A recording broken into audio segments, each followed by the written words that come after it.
Bonjour à vous, madame, monsieur. Merci de nous retrouver ce matin sur les antennes d'Equinox Télévision pour cette nouvelle semaine qui commence avec 10-12, le Zénith. Et vous le savez, l'actualité reste encore mobilisée autour du Covid-19 qui fait aujourd'hui du Cameroun le deuxième pays le plus touché en Afrique subsaharienne avec plus de 800 cas déjà. Et bien évidemment, on nous annonce 14 décès reconnus officiellement. Et parlant de ces décès, on est toujours en droit de se poser des questions, à savoir qu'est-ce qu'il en est de ces cas qui sont pratiquement pas comptabilisés. Où en est-on effectivement? Est-ce qu'on est seulement à 14 morts, comme nous le fait savoir le gouvernement et bien évidemment la communication mis en place pour la riposte de ce Covid-19? La question reste encore posée à vous, madame, messieurs. Merci de nous retrouver. Vous le savez, ce matin, un sujet nous touche également, c'est le départ, bien évidemment, de l'honorable Mbadam qui est survenu ce matin. C'est un sujet tout à fait choquant. Conseiller juridique national au parti, le SDF, il a été sur le plan institutionnel député à l'Assemblée nationale de 1997 bien sûr à 2020, président du groupe parlementaire SDF à l'Assemblée nationale de 97 bien évidemment à 2007 et bien sûr vice-président à l'Assemblée nationale de 2007 à 2020. C'est un départ assez difficile. C'est vrai que d'aucuns ne savent pas exactement ce qui aurait amené l'honorable Mbadam. Est-ce le Covid-19 ou pas? Vous allez certainement entendre parler dans les minutes qui suivent sur notre antenne. Ils sont avec nous comme la tradition le veut. C'est la grande équipe, la Dream Team, on peut le dire ainsi. Charles Amel Mbatiou, Mbombo Mbengan, Karine Sontia, Dominique Audrey, c'est la famille. Mbombo Mbengan, bonjour à vous et bienvenue. Bonjour monsieur Ngachou Numba, bonjour à vous chers téléspectateurs. Deux sujets ce matin. Je ne suis pas dans le Covid, mais je sors de la semaine pascale pour m'interroger pourquoi les hommes de Dieu n'aiment pas le développement. Bon, je peux retourner la question autrement, en ciblant. Pourquoi le Conseil des églises évangéliques et baptistes du Cameroun a décidé de tuer l'hôpital Sebec de Bonabéry? Je pense que la question est maintenant clairement posée. C'est-à-dire que nous avons deux congrégations religieuses, l'Église évangélique du Cameroun et l'Union des églises baptistes du Cameroun. Ils ont décidé comme ça de tuer ce fleuron de la santé au moment du Covid-19. Mais laissons le Covid-19 puisqu'ils ont même programmé l'assassinat de cet hôpital depuis des années. Pourquoi les pasteurs, hommes de Dieu, ne veulent pas sauver les âmes sur terre? Cet hôpital était parmi les fleurons, ici dans le Vouri. À côté de l'hôpital général, il y avait l'hôpital à Quintini et l'hôpital Sebec, c'est comme ça qu'on l'appelait à l'époque, mais il meurt, au point où, vers la fin de la semaine dernière, les employés ont trouvé mieux de prendre les lits de l'hôpital et les vendre à la casse. Ils m'ont dit, Mbombok, on n'a rien à manger, on vend les lits. On vend les lits de l'hôpital de Bonabéry à la casse, au vu au su du directeur du dit hôpital, au vu au su des pasteurs du dit hôpital. Mais pourquoi on en est arrivé là? Mais précisément par des querelles internes. Il faut en évoquer peut-être une. L'Union des églises baptistes du Cameroun a été reprochée par sa sœur, l'église évangélique du Cameroun, de ne pas créer des œuvres, notamment les écoles et les hôpitaux. Il s'est arrivé un moment où l'église évangélique a dit à l'Union des églises baptistes, non, on ne peut plus cheminer ensemble au sein du Sébec, dont chacun va boire dans sa source, c'est-à-dire va récolter les fruits de ses œuvres. Mais qu'en est-il donc de cet hôpital, Sébec de Bonabéry? Ils ont dit, l'UEBC, vous avez dirigé un moment, donnez-nous, laissez-nous faire. L'UEBC dit non, nous allons nous prendre nous aussi. Ça dure une vingtaine d'années. Et ils disent qu'ils sont des hommes d'église. Laissez cet hôpital. Vous avez des élites, apprenez-les. Peut-être que vos élites anciens, je parle également au conseil, ils ont des anciens là-bas, les synodes, ceci, les périodes synodales de ça, de ceci, de cela. Mais les conseils, les anciens des deux, réunissez-vous. J'interpelle même l'un des doyens, le docteur Simon Bolivar Njami Wandi. Oui, pasteur, revenez, ne laissez pas. Vos enfants sont en train de se tirailler et l'hôpital Sébec de Bonabéry est en train de mourir. J'ai vu, on vend les lits à la casse. Je l'ai vu. C'est dangereux, c'est mauvais, c'est mauvais. Merci. On dira que c'est une situation assez grave quand même. Vendre des lits c'est à la grave, casse, gravissime. les lits d'un hôpital vraiment connu, reconnu. On va d'ailleurs au passage saluer le docteur Chamba qui également y a officié pendant pas mal d'années. Je pense qu'il y est toujours. Peut-être pour sa longévité. Je ne connais pas. J'ai vu les gens passer, dire que c'est l'hôpital, puisque je sors de Sakbaïmi, je connais leur lit. Il me dit Mpombok, je n'ai rien, tes enfants n'ont rien à vendre à la maison, je fais comment? C'est bien grave. Il dit, ne vendez pas, il dit, je vends. C'est une situation assez grave. Le directeur sait que je vais vendre. C'est une situation assez grave parce qu'il faut vraiment voir dans quelle mesure on peut enquêter suffisamment sur ce sujet-là, mais surtout comprendre qu'est-ce qui se passe à l'hôpital Sébec de Bonabéry. On ne va quand même pas laisser un hôpital comme celui-là aller en vrille et c'est assez compliqué quand même. On va faire partie du district de Ngouélé. C'est le plus grand district. Question également de bien vous introduire, Charles Amel Bachou. Ce sujet également ne vous laisse pas indifférent quand même. Bien, ça ne laisse pas différent parce qu'on sait, toute la zone, il fait partie du district de Ngouélé. C'est ce que je sais de l'autre côté. Merci à Mpombok. Je vais saluer ce matin le Premier ministre. Un bonjour tout à fait particulier à Tif John Gouté. Un bonjour tout à fait particulier au ministre de la Santé publique, M. Manaouda Malachi. À l'heure où on est en train de parler des restrictions, des mesures, il s'avère, monsieur le Premier ministre et monsieur le ministre, que les gens sont en train de déterrer les corps des personnes décédées de coronavirus. C'est inacceptable, monsieur le Premier ministre, parce que le virus ne meurt pas. Ils sont en train de déterrer. Autre chose, les personnels médicaux qui sont censés accompagner les personnels dans l'inhumation de ces corps arrivent dans les différents cimetières, se lavent les mains, déposent et s'en vont, laissant les pauvres membres éplorés de la famille d'enterrer. La preuve, on a eu un cas où certaines personnes usent de leur pouvoir, usent de leur influence pour transférer les corps de personnes décédées de coronavirus dans leur village. Vraiment. Ne prenez pas seulement des mesures à Yaoundé. Et ici, ce n'est pas implémenté. Voilà donc des corps qui se baladent déjà. Merci beaucoup à vous. On a entendu justement parler de ce sujet cette semaine et c'est assez aberrant quand même que de savoir que le virus aujourd'hui, dont on commence un peu plus qu'à se poser des questions sur son existence, est-ce que le virus meurt ou pas, que des gens usent de leur influence pour prendre des corps d'un point A à un point B, parce qu'on doit respecter... Des images sont là, il y a des images. C'est assez compliqué quand même. Peut-être il faut mettre un peu mal, parce qu'aujourd'hui, on ne sait pas qui meurt de coronavirus et qui ne meurt pas de coronavirus. Donc, je parle de ceux qui accompagnent. Il y a les certificats de genre de mort, parce que même dans les hôpitaux, le corps médical ne peut pas vous dire pour tous les cas que tel est mort de coronavirus ou pas. J'ai même entendu les gens... Pourquoi le dites-vous Mpombok? Mais justement, j'ai entendu des gens dire, par exemple, il y en a un qui est à la mort de l'hôpital de Assable, Bonamoussa dit, l'hôpital, comment vous l'appelez, à Duchem. L'ancien directeur de cabinet d'Ayatou, M. Yajaïtou Alakap, Apollinaire Ngangé, on dit qu'il est mort. Il n'est pas mort de coronavirus, mais on parle.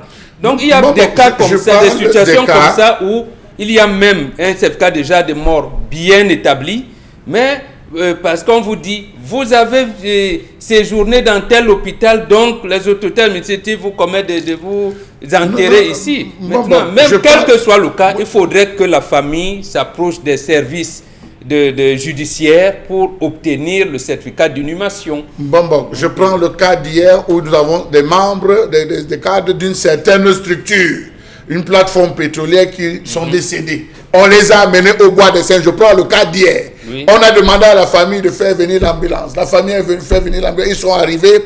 On a déposé le corps. Ils se sont tournés pour repartir. C'est le personnel. Je parle bien du personnel chargé de l'inhumation au niveau des différentes structures. Ils ont abandonné. C'est les gars des bois des singes. On peut envoyer des gens à l'heure. C'est les gens des bois des singes qui sont venus, les populations qui sont venues avec des gangs, des pauvres gangs, enterrés. Les images sont disponibles. Bon. Je parle des cas de Covid-19.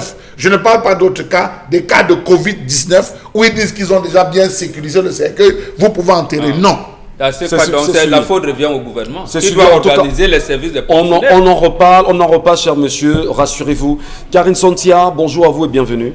Bonjour Michel Gachou, bonjour aussi aux téléspectateurs. Un bonjour particulier aux autorités diplomatiques camerounaises et africaines qui aujourd'hui font face à cette xénophobie en Chine, des Africains victimes de xénophobie en Chine. Il s'avère que certains ont été dépistés positifs au Covid-19 ou encore que certains ont refusé d'être dépistés de toutes les manières. On va en parler dans le cadre de la revue des réseaux sociaux. Sujet assez inquiétant, oui, qui a même d'ailleurs amené le président de la Commission de l'Union africaine à réagir et à interpeller d'ailleurs un ambassadeur chinois à donner des réponses évidentes à cette question. On en reparlera avec vous, madame, messieurs, pendant cette édition, et les commentaires, vos commentaires et vos réactions, on les lira. Elle est avec nous avec le même plaisir, comme c'est la tradition, enfin, comme la tradition le veut. C'est avec vous, Dominique Audrey Oyengelek. Bonjour et bienvenue. Bonjour Michel Gachou, bonjour aux téléspectateurs. Ce matin, avant de vous déclamer l'histoire du jour, j'aimerais interpeller, je ne sais pas si on devra dire interpeller, mais je fais un arrêt dans la région de la Damawa où M. Kidaldi Tagueke Boukar a énoncé des mesures visant à interdire la consommation de boissons alcooliques et traditionnelles dans les lieux de vente.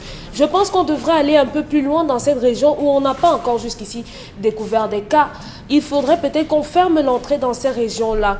Et le préfet aussi de l'Anvina, de son côté, a fermé 10 bars pour 1 mois parce que ces bars ont récidivé en continuant de vendre de l'alcool. Dans la ville de Douala, notamment hier dimanche, les gens continuent de boire jusqu'à 1 heure au vu et au su de tout le monde. Est-ce qu'on ne devrait pas aussi avoir ces mesures aussi drastiques, fermées, ou bien avoir des amendes qui sont connues? Parce que dans la rue, hier matin au marché Koulouloun par exemple, on a vu un quart de police faire descendre des femmes d'une moto. Elles étaient en train de bâcher et on leur a demandé de l'argent. La question que je me pose ce matin est de savoir: l'argent qu'on doit donner, à qui doit-on reverser cet argent et quel est le barème de prix qui a été fixé par rapport aux amendes entre guillemets pour le bâchage sur les motos? Donc prière aux autorités d'abord de penser à voir quelles sont les mesures sanctions pour les bars qui continuent d'ouvrir jusqu'à N heure et aussi pour les personnes qu'on va trouver qui ne porteront pas et des masques et qui seront en train de bâcher sur des motos. Lorsque je l'ai dit, je vous justement raconte... là-dessus on se demande... Oui. Qui a homologué les prix de sanctions? Il n'y a justement pas de prix. Bon, on a juste énoncé des sanctions en cas de non-respect des mesures édictées, mais on n'a pas dit quelles sont les sanctions que les personnes encourent. Donc, conséquence, c'est chacun qui va se lever et qui va dire, bon, vous allez donner tel montant et tel autre montant. Et l'argent collecté, à qui est-ce que ce sera reversé? À quoi est-ce que cela servira? Ça peut servir à renflouer le fonds de solidarité, par exemple. Mais il faudrait que ce soit connu. On a bien peur que par la suite qu'il y ait des abus, hein, c'est ce qu'on évite. En tout cas, avec vous, Dominique Audrey, on va rapidement rebondir sur l'histoire du jour. Nous sommes lundi 13 avril 2020. Donc, je vous raconte l'histoire d'un pasteur. Il est marié depuis 14 ans avec une femme avec qui il a officiellement 3 enfants. Il raconte que 5 ans avant d'avoir rencontré sa femme, il a eu un accident. Cette histoire nous vient du Gabon. Du Gabon, oui, à Libreville, au Gabon. Il a eu un accident de la circulation. Il était avec ses amis et il est sorti indemne de cet accident. Bon, indemne, c'est trop dire parce que malheureusement, il s'assort avec une stérilité de cet accident. Les personnes qui étaient avec lui dans cette voiture, malheureusement, sont décédées. Il a fait un long moment d'hospitalisation et au sortir de là, il dit qu'il a donné sa vie à Jésus-Christ et il s'est dit que certainement avec le temps, il pourrait guérir de cette infertilité-là. Mais malheureusement, 5 ans après son accident, il a rencontré cette femme-là avec qui il a décidé de se marier et 6 ans après le mariage, elle a eu son premier enfant. Il mentionne qu'il n'a pas dit à sa femme qu'il était stérile. Elle tombe enceinte de son premier enfant. À l'aveuglette, il entreprend de faire un test ADN qui s'avère négatif parce qu'il n'était pas le père de ses enfants. Et il a refait le même exercice pour tous les enfants. Malheureusement, il n'est pas le père de ces enfants-là. Aujourd'hui, c'est un homme qui dit qu'avec le confinement là-bas, il se retrouve avec ces gens à la maison, il est très en colère, surtout que sa femme, c'est une femme qui s'érige en modèle dans la société, dans l'église où il est pasteur. Elle donne des conseils aux jeunes femmes, elle prêche la fidélité. Donc aujourd'hui, il ne sait pas comment faire, il n'arrive pas à regarder ces enfants-là et il est très en colère envers tout le monde. Donc il a besoin de conseils, il aimerait savoir comment aborder le sujet avec sa femme. Comment lui dire que je sais que ces enfants ne sont pas les miens. Pour bien te comprendre ce matin et permettre également à nos téléspectateurs de bien saisir le message, il a un accident, dans l'accident, il a un souci et ce souci-là justement le conduit à une stérilité. Oui. Voilà. Et par la suite quand même, il rencontre une dame avec qui il vit, tout va bien, oui. Mais entre-temps, elle tombe enceinte par 4 fois et lui, sachant qu'il a un souci, il n'a rien dit toutes ces années. Durant 8 ans, ça fait 8 ans qu'il a commencé à avoir des enfants. Il n'a jamais dit à cette femme qu'en réalité, toi et moi, on se met ensemble, mais on ne pourra jamais avoir d'enfants. Il ne lui a jamais rien dit. Et mais elle, quand je même, sais pas mais si quand même, elle lui ramène des enfants à la maison. Ah oui. Bah. Elle ne sait pas que ce ne sont pas les enfants de son mari. Il y a des histoires. Il y a des histoires et des histoires en même temps. Et ce matin, justement, l'histoire de Jumbomo Bengan, c'est quand même un problème de stérilité, avoir des enfants à la maison qui ne sont pas les vôtres. Nous savons qu'en Afrique, à un moment donné, il y avait des enfants qui rentraient dans des familles comme ça. Papa, lui, savait qu'il avait un souci, mais des mamans étaient autorisées à aller faire des enfants et les ramener en famille. Dans ce cas, celui-ci, comment doit-il se comporter par rapport aux enfants? J'ai envie de vous répondre de manière sèche que faites quoi, vous allez rentrer dans la tradition africaine. J'ai dit montez, descendez, allez même faire des neuvaines de prière avec Jésus, avec Mahomet, vous allez rentrer dans la tradition africaine, que vous le vouliez ou non. Que vous le vouliez ou non. Dites-nous tout, Mbombo. Pour dire, il est pasteur, il a donné sa vie à Dieu. Les voies du Seigneur sont insondables. C'est comme ça qu'il nous enseigne. Donc le Seigneur vous a donné des enfants. Apparemment, même Sarah avait, avait conçu à plus de 100 ans. Voilà. Donc les voies du Seigneur sont insondables, pasteur. Je ne vous apprends rien. Donc ce sont vos enfants. Et madame vous dit qu'elle triche. Vous ferez comment? Non, mais madame ne lui a pas dit qu'elle trichait. Elle dit il y a la preuve matérielle. Il y a quelle autre preuve? Il a fait les tests ADN. Donc, lui-même, il allait chercher les preuves matérielles, il en a eu. Donc, que ce soit pour coronavirus, sur l'hôpital sévère de Bonaveri dont j'ai parlé, vous allez rentrer dans la tradition africaine. C'est la seule tradition qui est universelle. Pour ce cas précis, premièrement, il arrivait que l'homme soit stérile dans la famille. On faisait comment? Première chose, l'homme l'avouait. On l'avouait, l'un de la famille. Et cet homme, la famille s'organisait. La femme avait sorti, notamment puisque chez nous, nous condamnons l'inceste. Donc, un frère de l'homme était proposé, il faisait les enfants à ta femme et il donnait le nom. Aujourd'hui, la duplicité. Et il gardait le secret. Oui, ça c'est le secret de famille. Le secret de famille, vous gardez le secret. Même l'homme votre frère qui vient faire les enfants avec votre femme, il ne se pavane pas en disant que voilà, ceci c'est moi qui fais. Mais les aînés, les aînés de la famille savaient, puisque c'est une méthode d'organisation sociétale. Une méthode d'organisation sociétale. De la même manière que lorsque la femme était stérile, elle avait plus de mbombo que toutes les femmes. C'est-à-dire que chaque femme donnait nom et la famille était chargée de lui trouver un successeur. C'est comme ça. Donc ici, pasteur, reste tranquille. Va déchirer. Il faut déchirer les tests ADN là. Dis à ma femme que non. J'ai là des trucs, chérie. Je ne fais pas d'enfants. Ces enfants ne sont pas les miens. Mais ne me dis pas le père.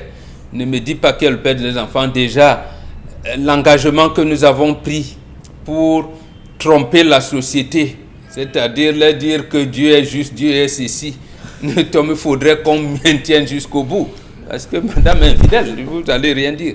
Donc, maintenons ça comme ça, mais sauf que il va faire comment pour avoir le sang? là aussi, on est obligé de revenir à la tradition. Donc, ces enfants, il peut procéder à des rituels pour les transformer en ses propres enfants. Et si ces enfants leur arrivaient un jour, même s'il y a des micmacs dans la famille, qui reconnaissent leur père biologique, s'ils rentrent là-bas discuter quoi que ce soit, ils vont mourir. D'accord. Voilà comment nous on encadrait. Vous êtes là et ça disciplinait tout le monde. Nous, on n'était pas dans une société d'hypocrites. Vous voyez bien que c'est l'hypocrisie qui encadre la civilisation occidentale. Et avec les religions judéo-chrétiennes, nous en sommes pleins dedans. Mbobon Bengan, le sujet est tout à fait assez sensible quand même qu'aujourd'hui, Charles Amen Battu, pour mieux comprendre ça, vous avez un souci, vous ne parvenez pas à procréer, votre femme se rend compte peut-être que vous ne procréez pas, va vous chercher des enfants, qu'elle vous ramène à la maison et vous jugez que ces enfants sont peut-être pas les vôtres, mais vous êtes mal lorsque vous les regardez. Vous, père, peut-être pas vous dans la situation, mais quelle appréciation vous en faites? Comment on fait pour arriver à 4 quand je connais l'information depuis le premier? Comment on fait pour arriver à 4 quand j'ai déjà l'information depuis le premier? Que le premier n'est pas le mien. Et je peux même vous l'assurer. On doute de l'enfant jusqu'à ce qu'il ait 10 ans. On se pose sur les questions, est-ce que c'est le mien? Même quand c'est le vôtre. On doute toujours. On le regarde. On voit les attitudes. On dit non, c'est du côté de ta mère. Il n'y a encore rien de mon côté. On observe, c'est des choses. Vous entendez ces phrases où l'enfant dit non, ce n'est pas de mon côté. Ça, déjà, de comportement, c'est tu sais d'où tu viens avec. Les femmes encaissent ça chaque jour. Même si l'enfant ressemble, on a vu la proximité à partir de 3 mois d'une femme avec quelqu'un d'autre, l'enfant ressemble à la personne. Pendant quand l'homme n'est pas là, ça ne veut pas dire que c'est son enfant. Donc, il y a des inquiétudes. Non. Une maxime bien africaine dit que l'homme qui est pressé de se marier, ou l'homme qui aime trop les enfants, épouse une femme enceinte. C'est ça le principe. L'homme qui est pressé, qui aime trop les enfants, finit par épouser une femme enceinte. Donc le type s'est retrouvé dans cette situation. Il est responsable de sa propre turpitude. Non mais il est malade. Hein? J'ai dit il est responsable de sa propre turpitude. Pourquoi? Lorsqu'il s'est rendu compte, après être tombé, après avoir fait l'accident, qu'il y avait un souci de stérilité, il se serait rapproché de la famille. Il y a des méthodes pour réactiver cette stérilité. Il y a toute une alimentation. Vous allez être surprise que lorsque vous grandissez, monsieur Ngachou, lorsque vous entrez à la cuisine, que maman est en train de faire le manioc, elle vous donne 2 ou 3 bouts de manioc que maman, il faut manger. Parfois, c'est la patate. Vous passez dans la cuisine, là, vous interpellez, arrête-toi. Prends ça, va manger. Vous ne savez pas pourquoi vous mangez cela. Pendant que la maman vous lavait, elle s'arrangeait à descendre, elle touchait le sexe jusqu'à arriver, bon, permettez-moi l'expression, elle vérifiait qu'il y avait toutes ces boules. Alors, rassurez-vous, il y a des stratégies qui étaient mises en place. Lorsqu'elle se rend compte qu'une est plus petite que l'autre, elle change d'alimentation. Votre alimentation particulièrement change, elle prépare avec un certain type de condiments. Vous avez votre nourriture particulière. Quitte à ce qu'elle vous lui demande, maman, pourquoi je mange ça? Et je mange parce que tout le monde, elle dit non, mange là, pour ça, c'est le remède. Vous riez, vous ne comprenez rien, mais on est en train de vous soigner. Donc ce gars, il devait rendre officier dans la famille, ce qu'il n'a pas fait. Il a préféré donner sa vie à Jésus-Christ. Bien, chez nous les Africains, on dit vouer sa vie au bien, vouer sa vie à l'amour du prochain. C'est ce qu'on dit chez nous les traditionalistes. Pas donner la vie à un homme. Permettez-moi l'expression, fut-il saint. D'après les chrétiens, je respecte cela. Donc, il a choisi d'aller sur cette voie, donner sa vie. Il sort de là. Il a dit qu'il a donné. On ne donne pas, on reprend. Mais lui, il a donné sa vie, il a encore repris à Jésus. Vous voyez l'hypocrisie dont parlait Bobo. Je te donne ma vie, Jésus, je suis à toi. Mais après, laisse-moi un peu jouir. Je reprends ma vie encore à moi. C'est ce qu'il a fait. Il rencontre la fille. Il ne dit pas à la fille que comme tu vois là, j'ai des soucis. Il ment. Et il est pasteur. Il croyait en Dieu. Non, il ment. Regardez jusqu'où il va. Il ment à la femme. Non, tout va bien, tout est normal. Il va avec la femme. Premier enfant, c'est sûr, il porte le bébé. Il sait, quand il porte le bébé, il dit je te porte. Mais je sais que tu n'es pas de moi. Je joue aussi le jeu. Regardez toute une vie, c'est 4 ans. Ouais. C'est 4 ans de film. C'est 8 ans. 8 ans de film. Imaginez-vous, c'est 8 ans de film qu'il a pris à tourner avec cette femme.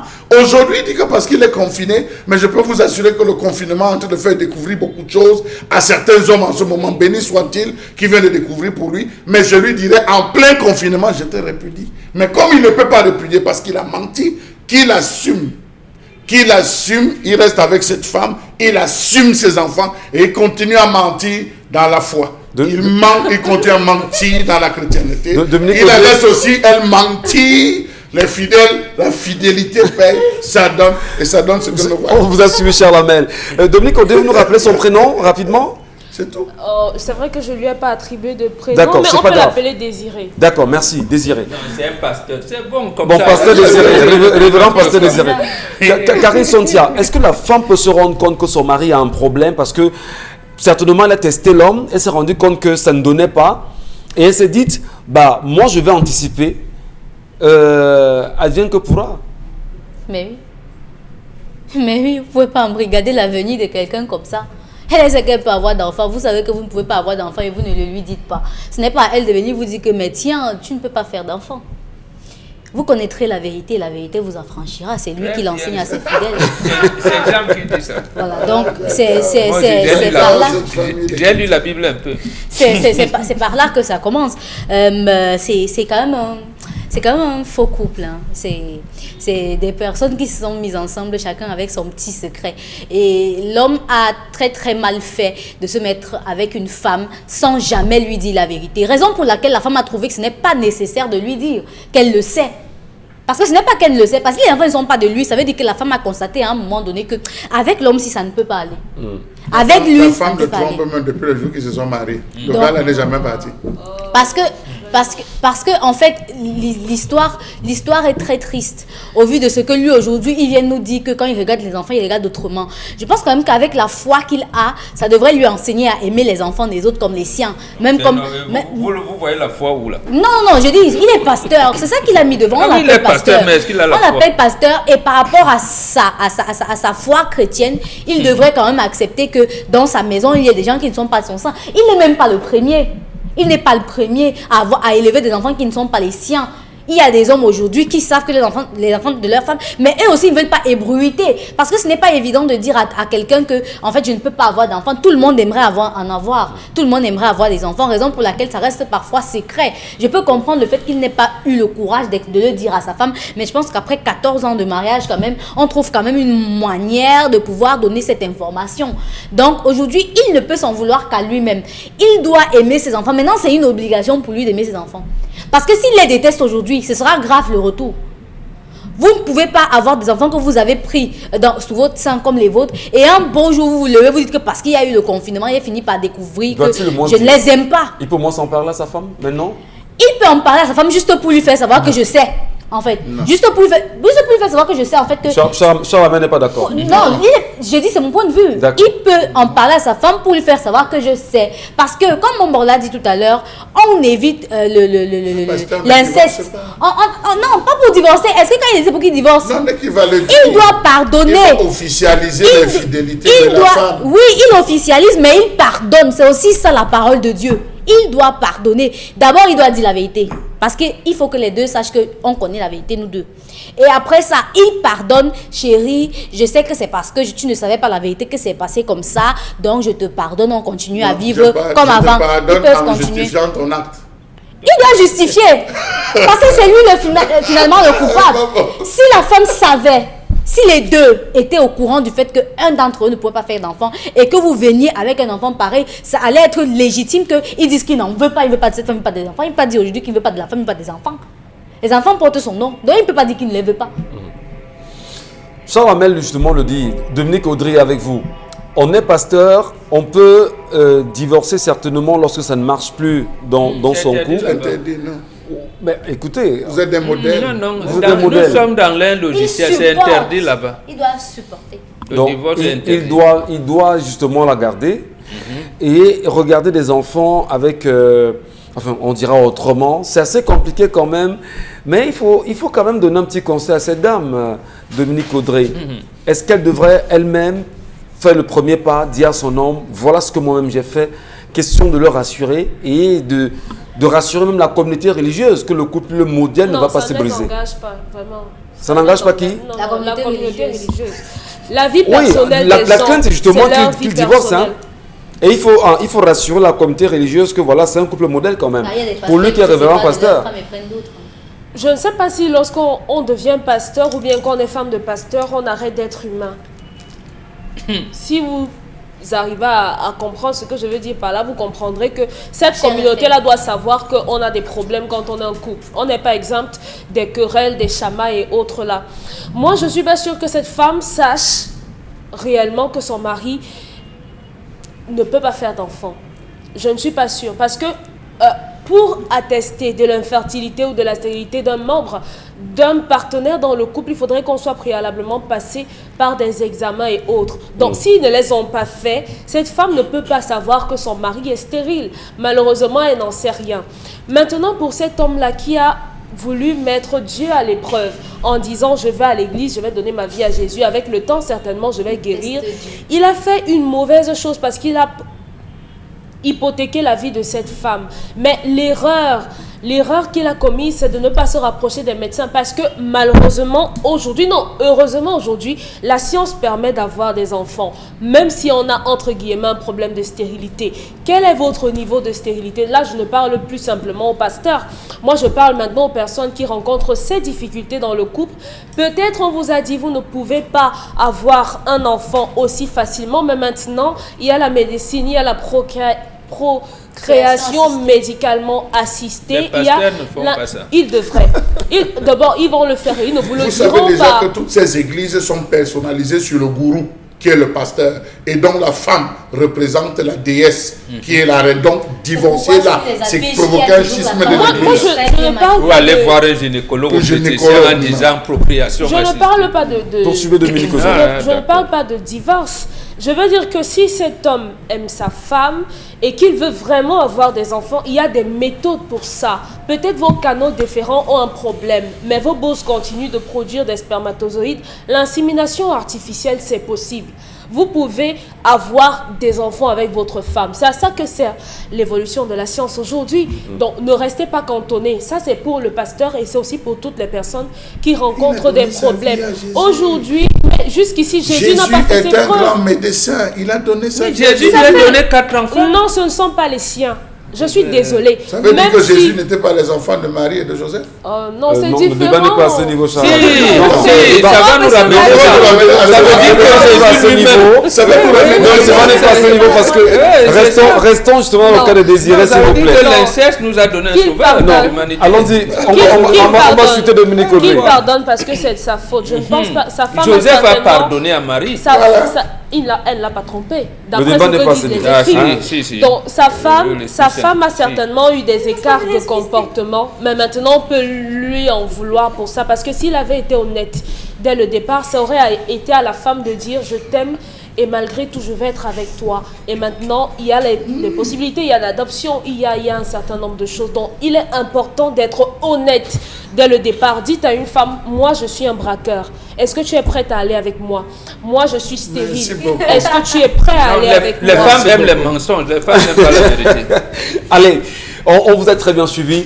Dominique Audrey Oyengelek, Karine Santia, Mbombo Bengan et Charlamagne Battu ici présents. Mais maintenant, vous qui êtes téléspectateurs, ce sujet certainement vous parle. Vous avez probablement une idée qui vous ressort de partout. Donnez-nous justement votre point de vue. Laissez-nous votre commentaire. Allez rapidement le faire sur 10-12 le Zénith, ça c'est sur Facebook. Ou encore à la suite justement de notre page Equinox Télévision. Vous savez, on est également regardé en direct sur cette plateforme-là. Et si vous pouvez, il y a des messages qu'on pourra recevoir à travers le numéro qui va s'afficher au bas de l'écran.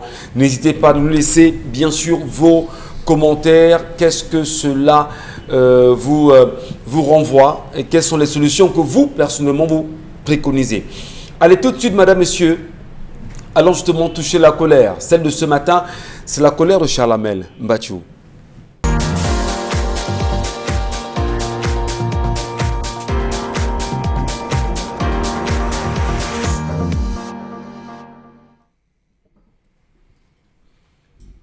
Je m'interroge ce jour sur la question de l'insolvabilité de l'État camerounais vis-à-vis de ses multiples bailleurs.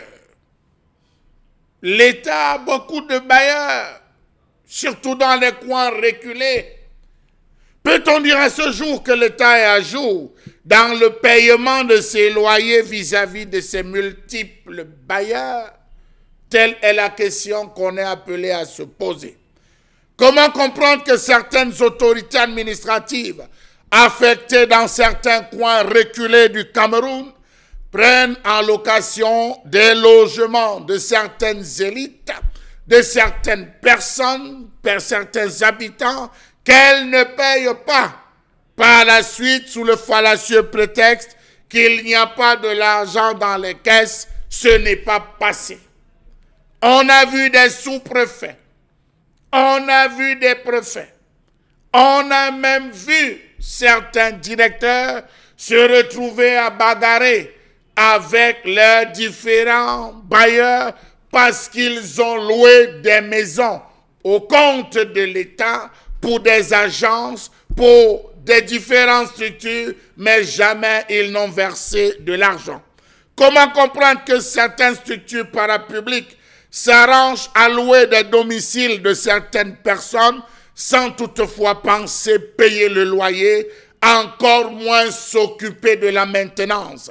On a parcouru certains domiciles où des sous-préfets, parce qu'ayant occupé, se sont retrouvés à sortir de là 6 ans, 12 ans après, avec le domicile complètement abandonné, complètement abracadabra. On a vu certaines structures, des membrements de l'État ou du gouvernement, récupérer des entreprises, récupérer des magasins pour en faire des bureaux spécialisés dans l'envoi des colis, des bureaux spécialisés dans la téléphonie, occuper ces différents bâtiments, ne pas assurer la maintenance, partir, abandonner après des mois d'impayés sans toutefois faire la moindre maintenance. Comment comprendre que dans les zones où il n'existe pas de commissariat ou de brigade de gendarmerie, certaines personnes de bonne foi, loin d'attendre, procèdent à la location, à la mise à disposition sous forme de location de leur domicile pour l'établissement d'un poste de police ou d'une brigade.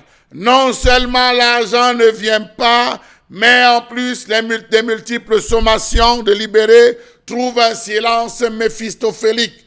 La ville de Douala en elle-même en a déjà vécu. Oui, on parle de brigade, on parle de poste. La ville de Bolova en est un exemple où de nombreuses personnes qui ont prêté comme ça leur maison à certaines unités, brigades ou postes de police ont vu essuyer des mois et des mois d'impayés. Lorsque vous essayez de vous fâcher, on vous appelle. Qui chez le général, qui chez un colonel, on vous verse 10 000, on vous verse 10 mois, on vous verse 5 mois, on vous verse 6 mois, sur 15 mois, sur 20 mois, en vous disant, allez attendre, il n'y a pas l'argent. Quel est donc le comptable ou la personne censée s'occuper des différentes maisons mises à la disposition de l'État? Point d'interrogation. Devrait-on comprendre qu'il ne faudrait jamais traiter avec l'État? Mieux, devrait-on conclure que l'État est un mauvais payeur? Comment comprendre le fait que les multiples plaintes trouvent silence? Mieux, un mur de Jérusalem.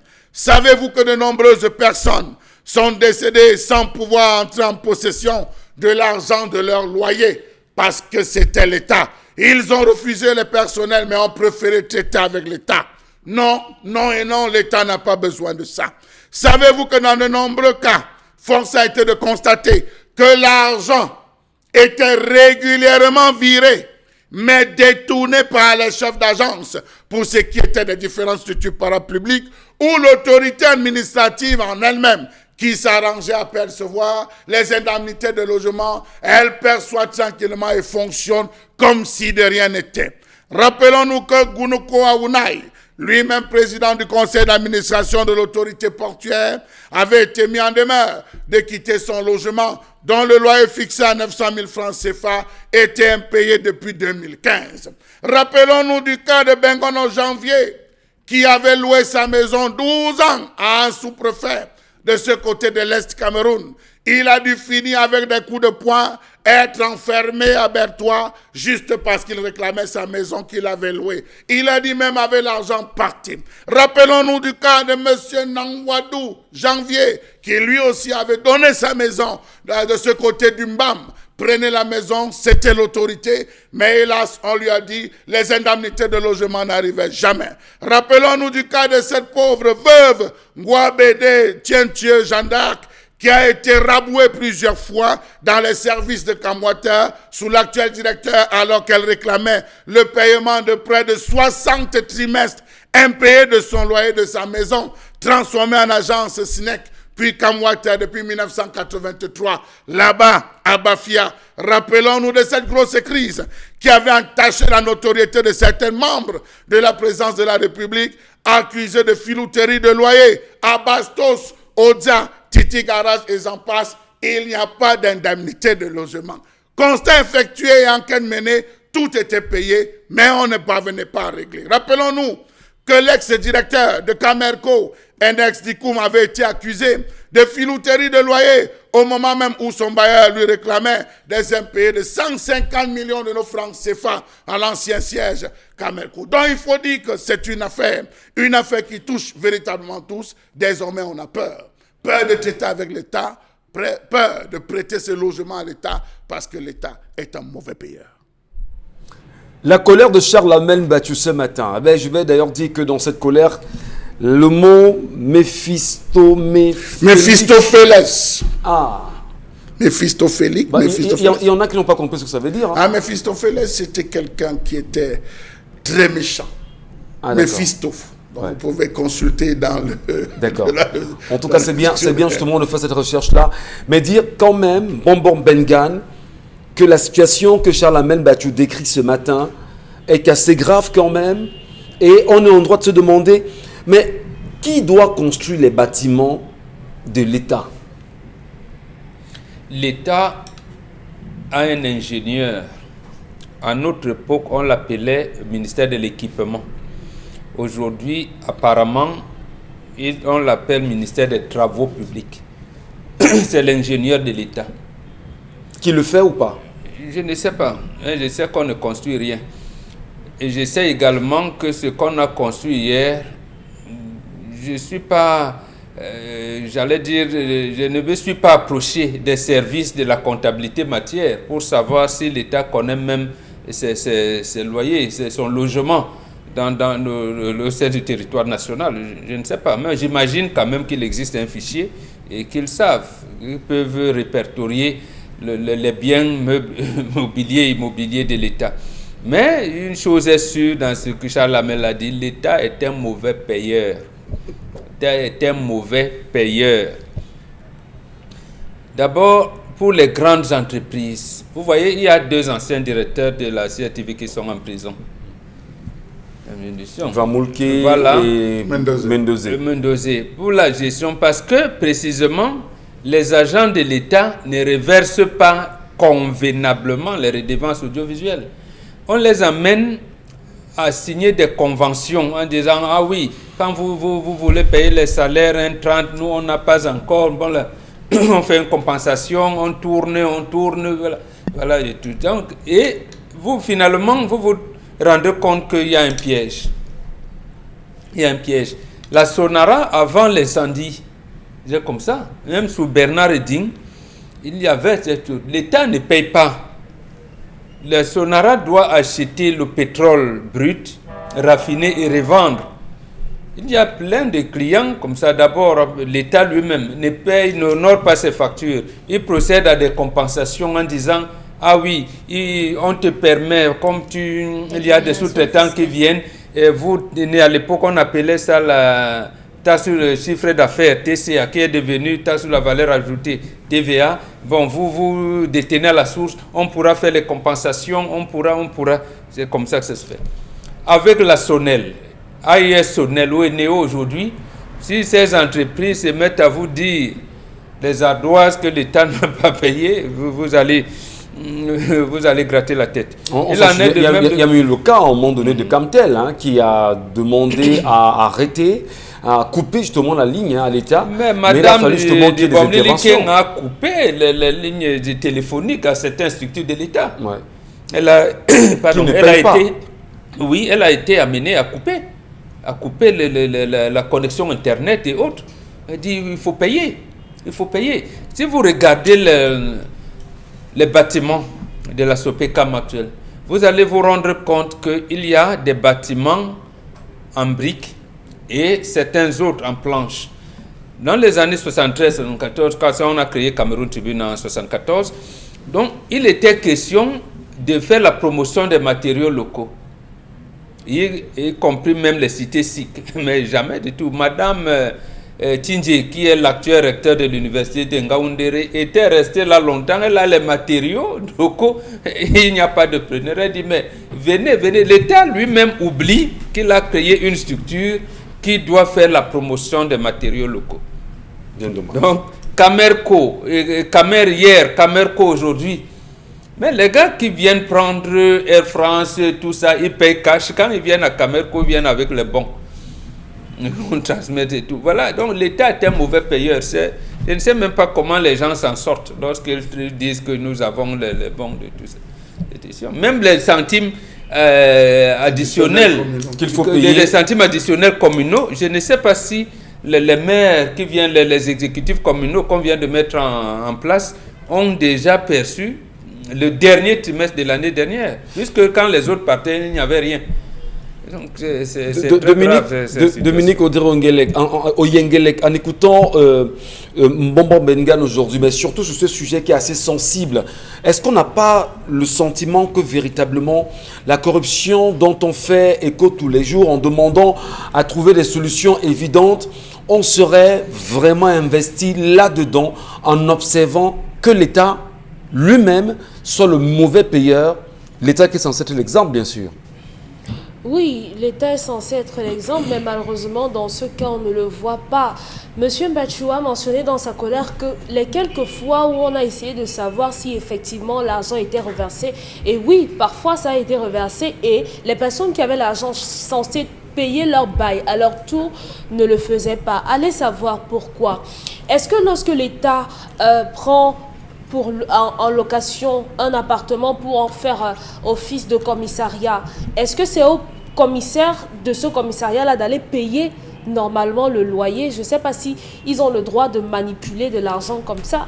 Je ne sais pas s'ils en ont le droit. Est-ce qu'il n'y aurait pas des commissions qui sont chargées de transférer les fonds et autres? Moi, j'ai du mal aujourd'hui parce que ce sont des Camerounais moyens qui n'ont pas de moyens, pas de voix, pas de force, qui se retrouvent à avoir leurs biens arrachés.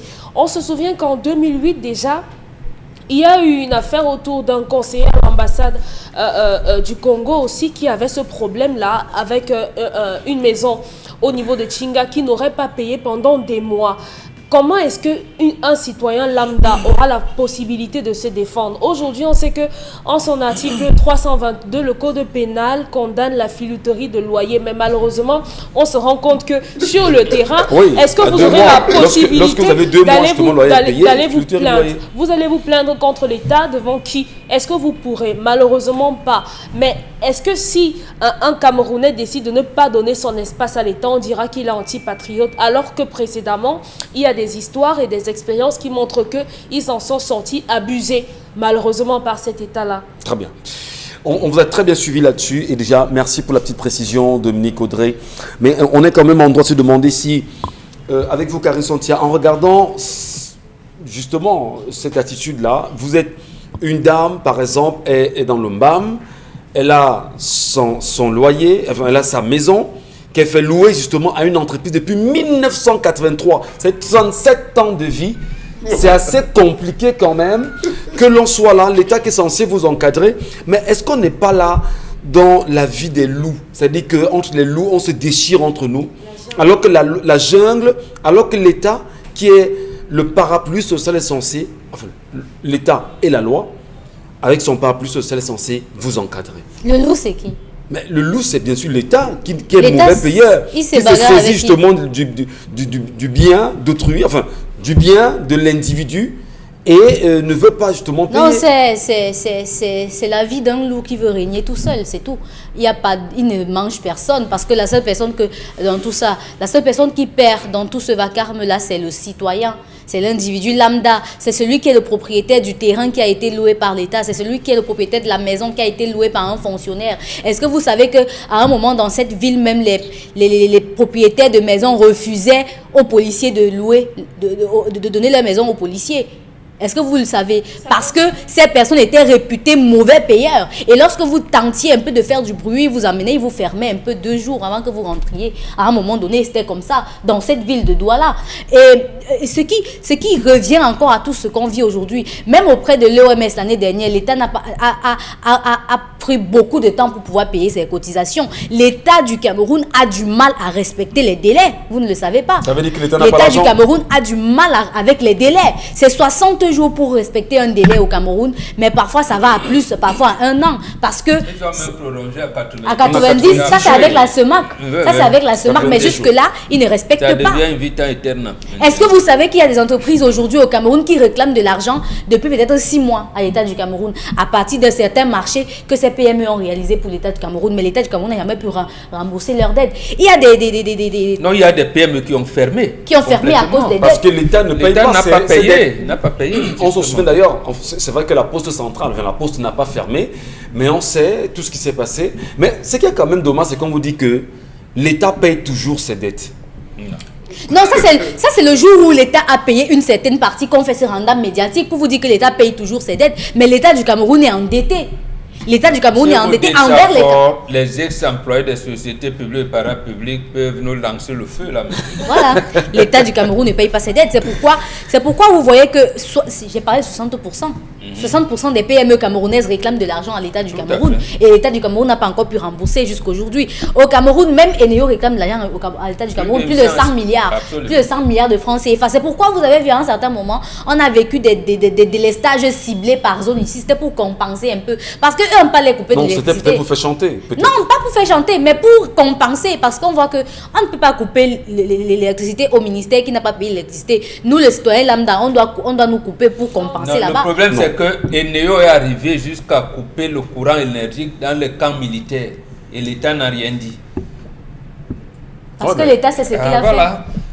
Parce que l'État, c'est ce qu'il a fait. Faire des reproches à Eneo. Sans la même battue. J'aurais bien voulu qu'on essaie de lire ensemble les solutions autour de ce souci. Mais on va revenir. Mais il est important de rappeler que nous sommes sur Equinox Télévision. On va marquer une pause. Et avant justement de prendre les messages qu'on va lire tout à l'heure, on va vraiment revenir dessus. Le temps pour vous de nous donner votre appréciation de façon générale. Quelles sont éventuellement les pistes ou encore des solutions qu'on peut mener pour sortir justement l'État de cette attitude-là. Madame, monsieur, restez sur Equinox Télévision.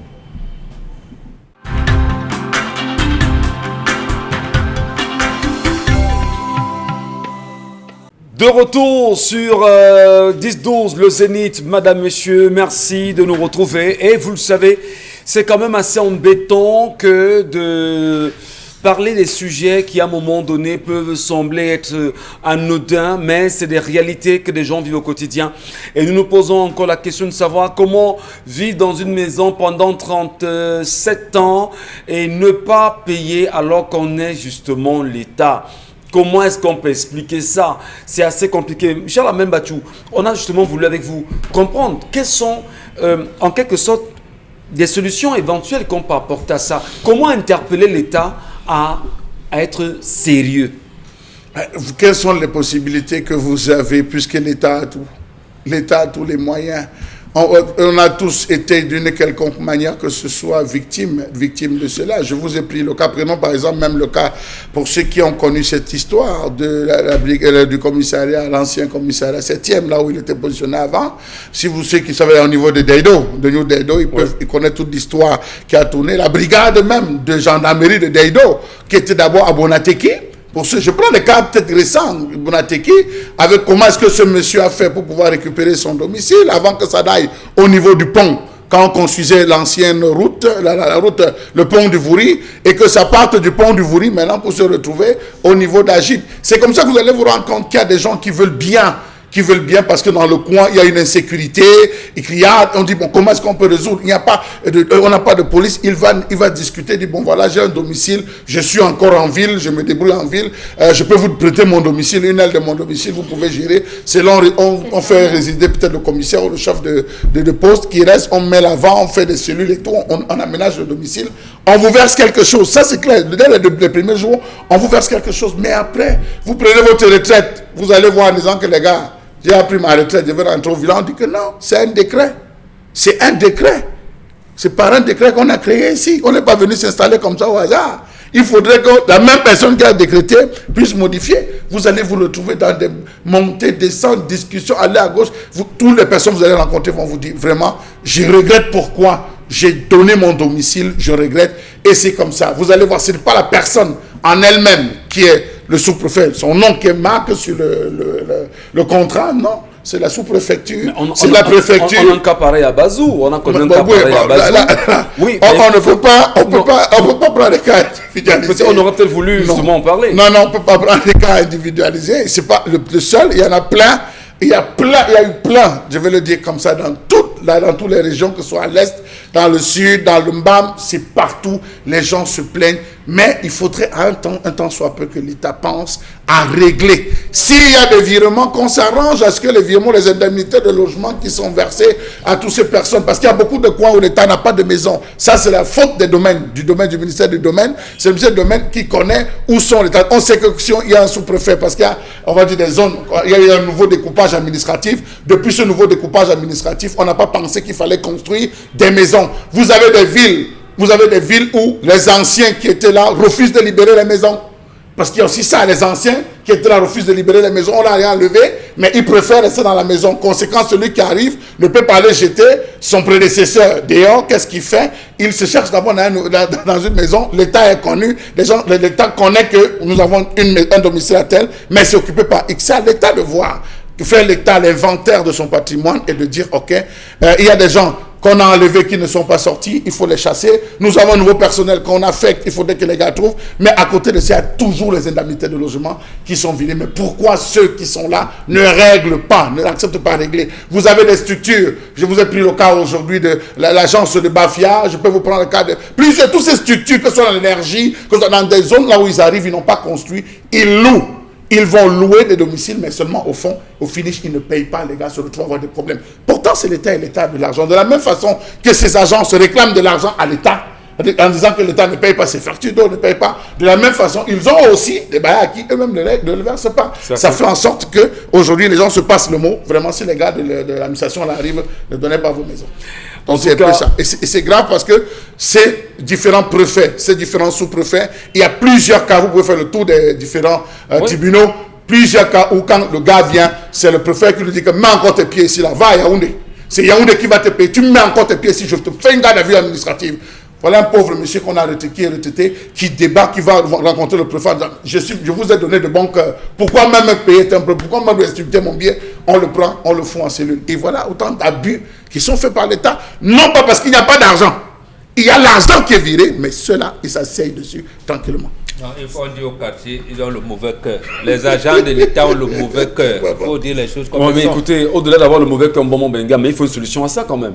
Mais la solution, c'est changer l'établissement qui gouverne, c'est tout. C'est tout. Vous ne pouvez pas me dire, Jalamel vient de parler des nouvelles unités administratives qu'on crée par décret. Regardez seulement, parce que lorsque vous allez sur Yaoundé, le premier arrondissement que vous rencontrez après Dibamba, c'est DA2. Regardez à quel niveau on a positionné la sous-préfecture. Vous avez l'impression que les agents de l'État qui sont venus, etc., là, ne se rendent pas compte que la route peut s'agrandir demain. Donc la sous-préfecture est pratiquement à côté de l'axe lourd. Dans de deux, nous avons les services de cadastre dans chaque département. Quand on vient de créer une nouvelle unité administrative, pourquoi les services de cadastre ne viennent pas dire, par exemple, c'est ici que nous allons créer le quartier administratif demain. Ici, là, donc, sous-préfecture, mairie, hôtel de ville, hôtel des finances, et gendarmerie, ainsi de suite, ainsi de suite. Et ils doivent avoir en principe un schéma ou une architecture de la maison du sous-préfet ou du préfet. Ils doivent avoir cette architecture-là et dire là où vont construire. Mais bon, il y a un ministère en charge de l'urbanisme et de l'habitat. Il y en a, il y en a. Parfois, le sous-préfet arrive, son prédécesseur a tellement abîmé la maison qu'il dit qu'il n'entre pas. Il décide d'aller prendre. Il en rappelle Yaoundé en présentant le problème. On lui dit cherche une maison n'importe où là. La justice avait la sous-préfecture, tu récupères la maison. Et les gars se retrouvent même pas payés. Mais au-delà de ce que vous dites, Charles Amenbatou, il est quand même évident qu'on ne va pas l'accepter. Vous passez 10 ans dans la maison de quelqu'un. Êtes-vous, d'ailleurs, vous êtes sous-préfet, ça tout le monde le sait. Oui, vous êtes sous-préfet. Vous passez 10 ans dans la maison de quelqu'un. Et lorsque la personne vient revendiquer son argent, parce que depuis 10 ans vous ne payez pas, c'est maintenant des affaires judiciaires maintenant. Au pont, la personne même décède et l'affaire est pendante en justice. Et quand on vous a affecté déjà. Et on vous a affecté, et quand l'affaire même doit être résolue, on construit la sous-préfecture de côté, enfin le domicile du sous-préfet de côté, et vous sortez gaillardement, vous partez là-bas et vous oubliez l'affaire. Mais dans quel état est-ce qu'on peut vivre et accepter de pareilles histoires? C'est assez compliqué quand même. Karine Sonti avec vous ce matin. Nos téléspectateurs sont assez nombreux. Merci déjà justement pour la confiance que vous nous faites tous les jours en nous retrouvant sur ce plateau. Et bien évidemment, vos commentaires sont assez nombreux. Nous prendrons encore du plaisir à vous lire par la suite. Karine Sontia, les messages. Landry Echemo nous dit que son entreprise a fermé parce que l'État n'a pas respecté ses engagements. Plusieurs PME qui ont réfectionné les stades annexes d'Omnisport à Yaoundé n'ont pas été payés. Alors, par rapport encore... Le dire, c'est quoi? C'est un appel à aller revoir les dossiers de qui sont ceux qui sont ces PME qui n'ont pas été payés. C'est ça? C'est pour dire que les Camerounais compatriotes pleurent. C'est des exemples, en fait. L'État devient un monstre froid. Vous n'allez vous attaquer à un monstre comment? Qui est froid. D'accord. Alors, par rapport à la colère de Charles Armel... Alors, la solution au problème, il ne faut jamais traiter avec l'État. Car l'État est un mauvais payeur. Si les gars n'arrivent pas à payer leurs factures d'eau, d'électricité et de téléphone, est-ce qu'ils vont payer leur loyer? Bientôt, ils vont même aller prendre les vivres au marché sans payer. Je crois savoir même qu'il y a eu une loi qui permet à votre bailleur de vous porter plainte après 3 mois d'impayés et que pour les législatives dernières, il fallait justifier où on vivait et si on payait ses loyers normalement. Déjà qu'ils gonflent les montants des loyers pour détourner, mais quand il faut même payer là encore, ils font du sale.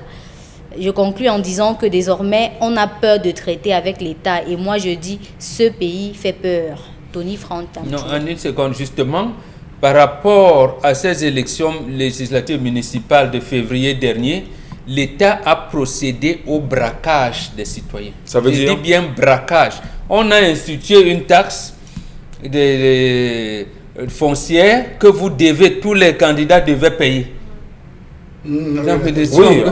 Pour compléter vos dossiers. Oui, mais pourquoi ça? Pourquoi enseigner des taxes? Puisque premièrement, d'abord, les dossiers pour aller aux élections sont gratuits. Il n'y a que la caution qu'on paye. Ouais, mais justement, donc maintenant, non, on prenait encore l'argent pour les bulletins numéro 3.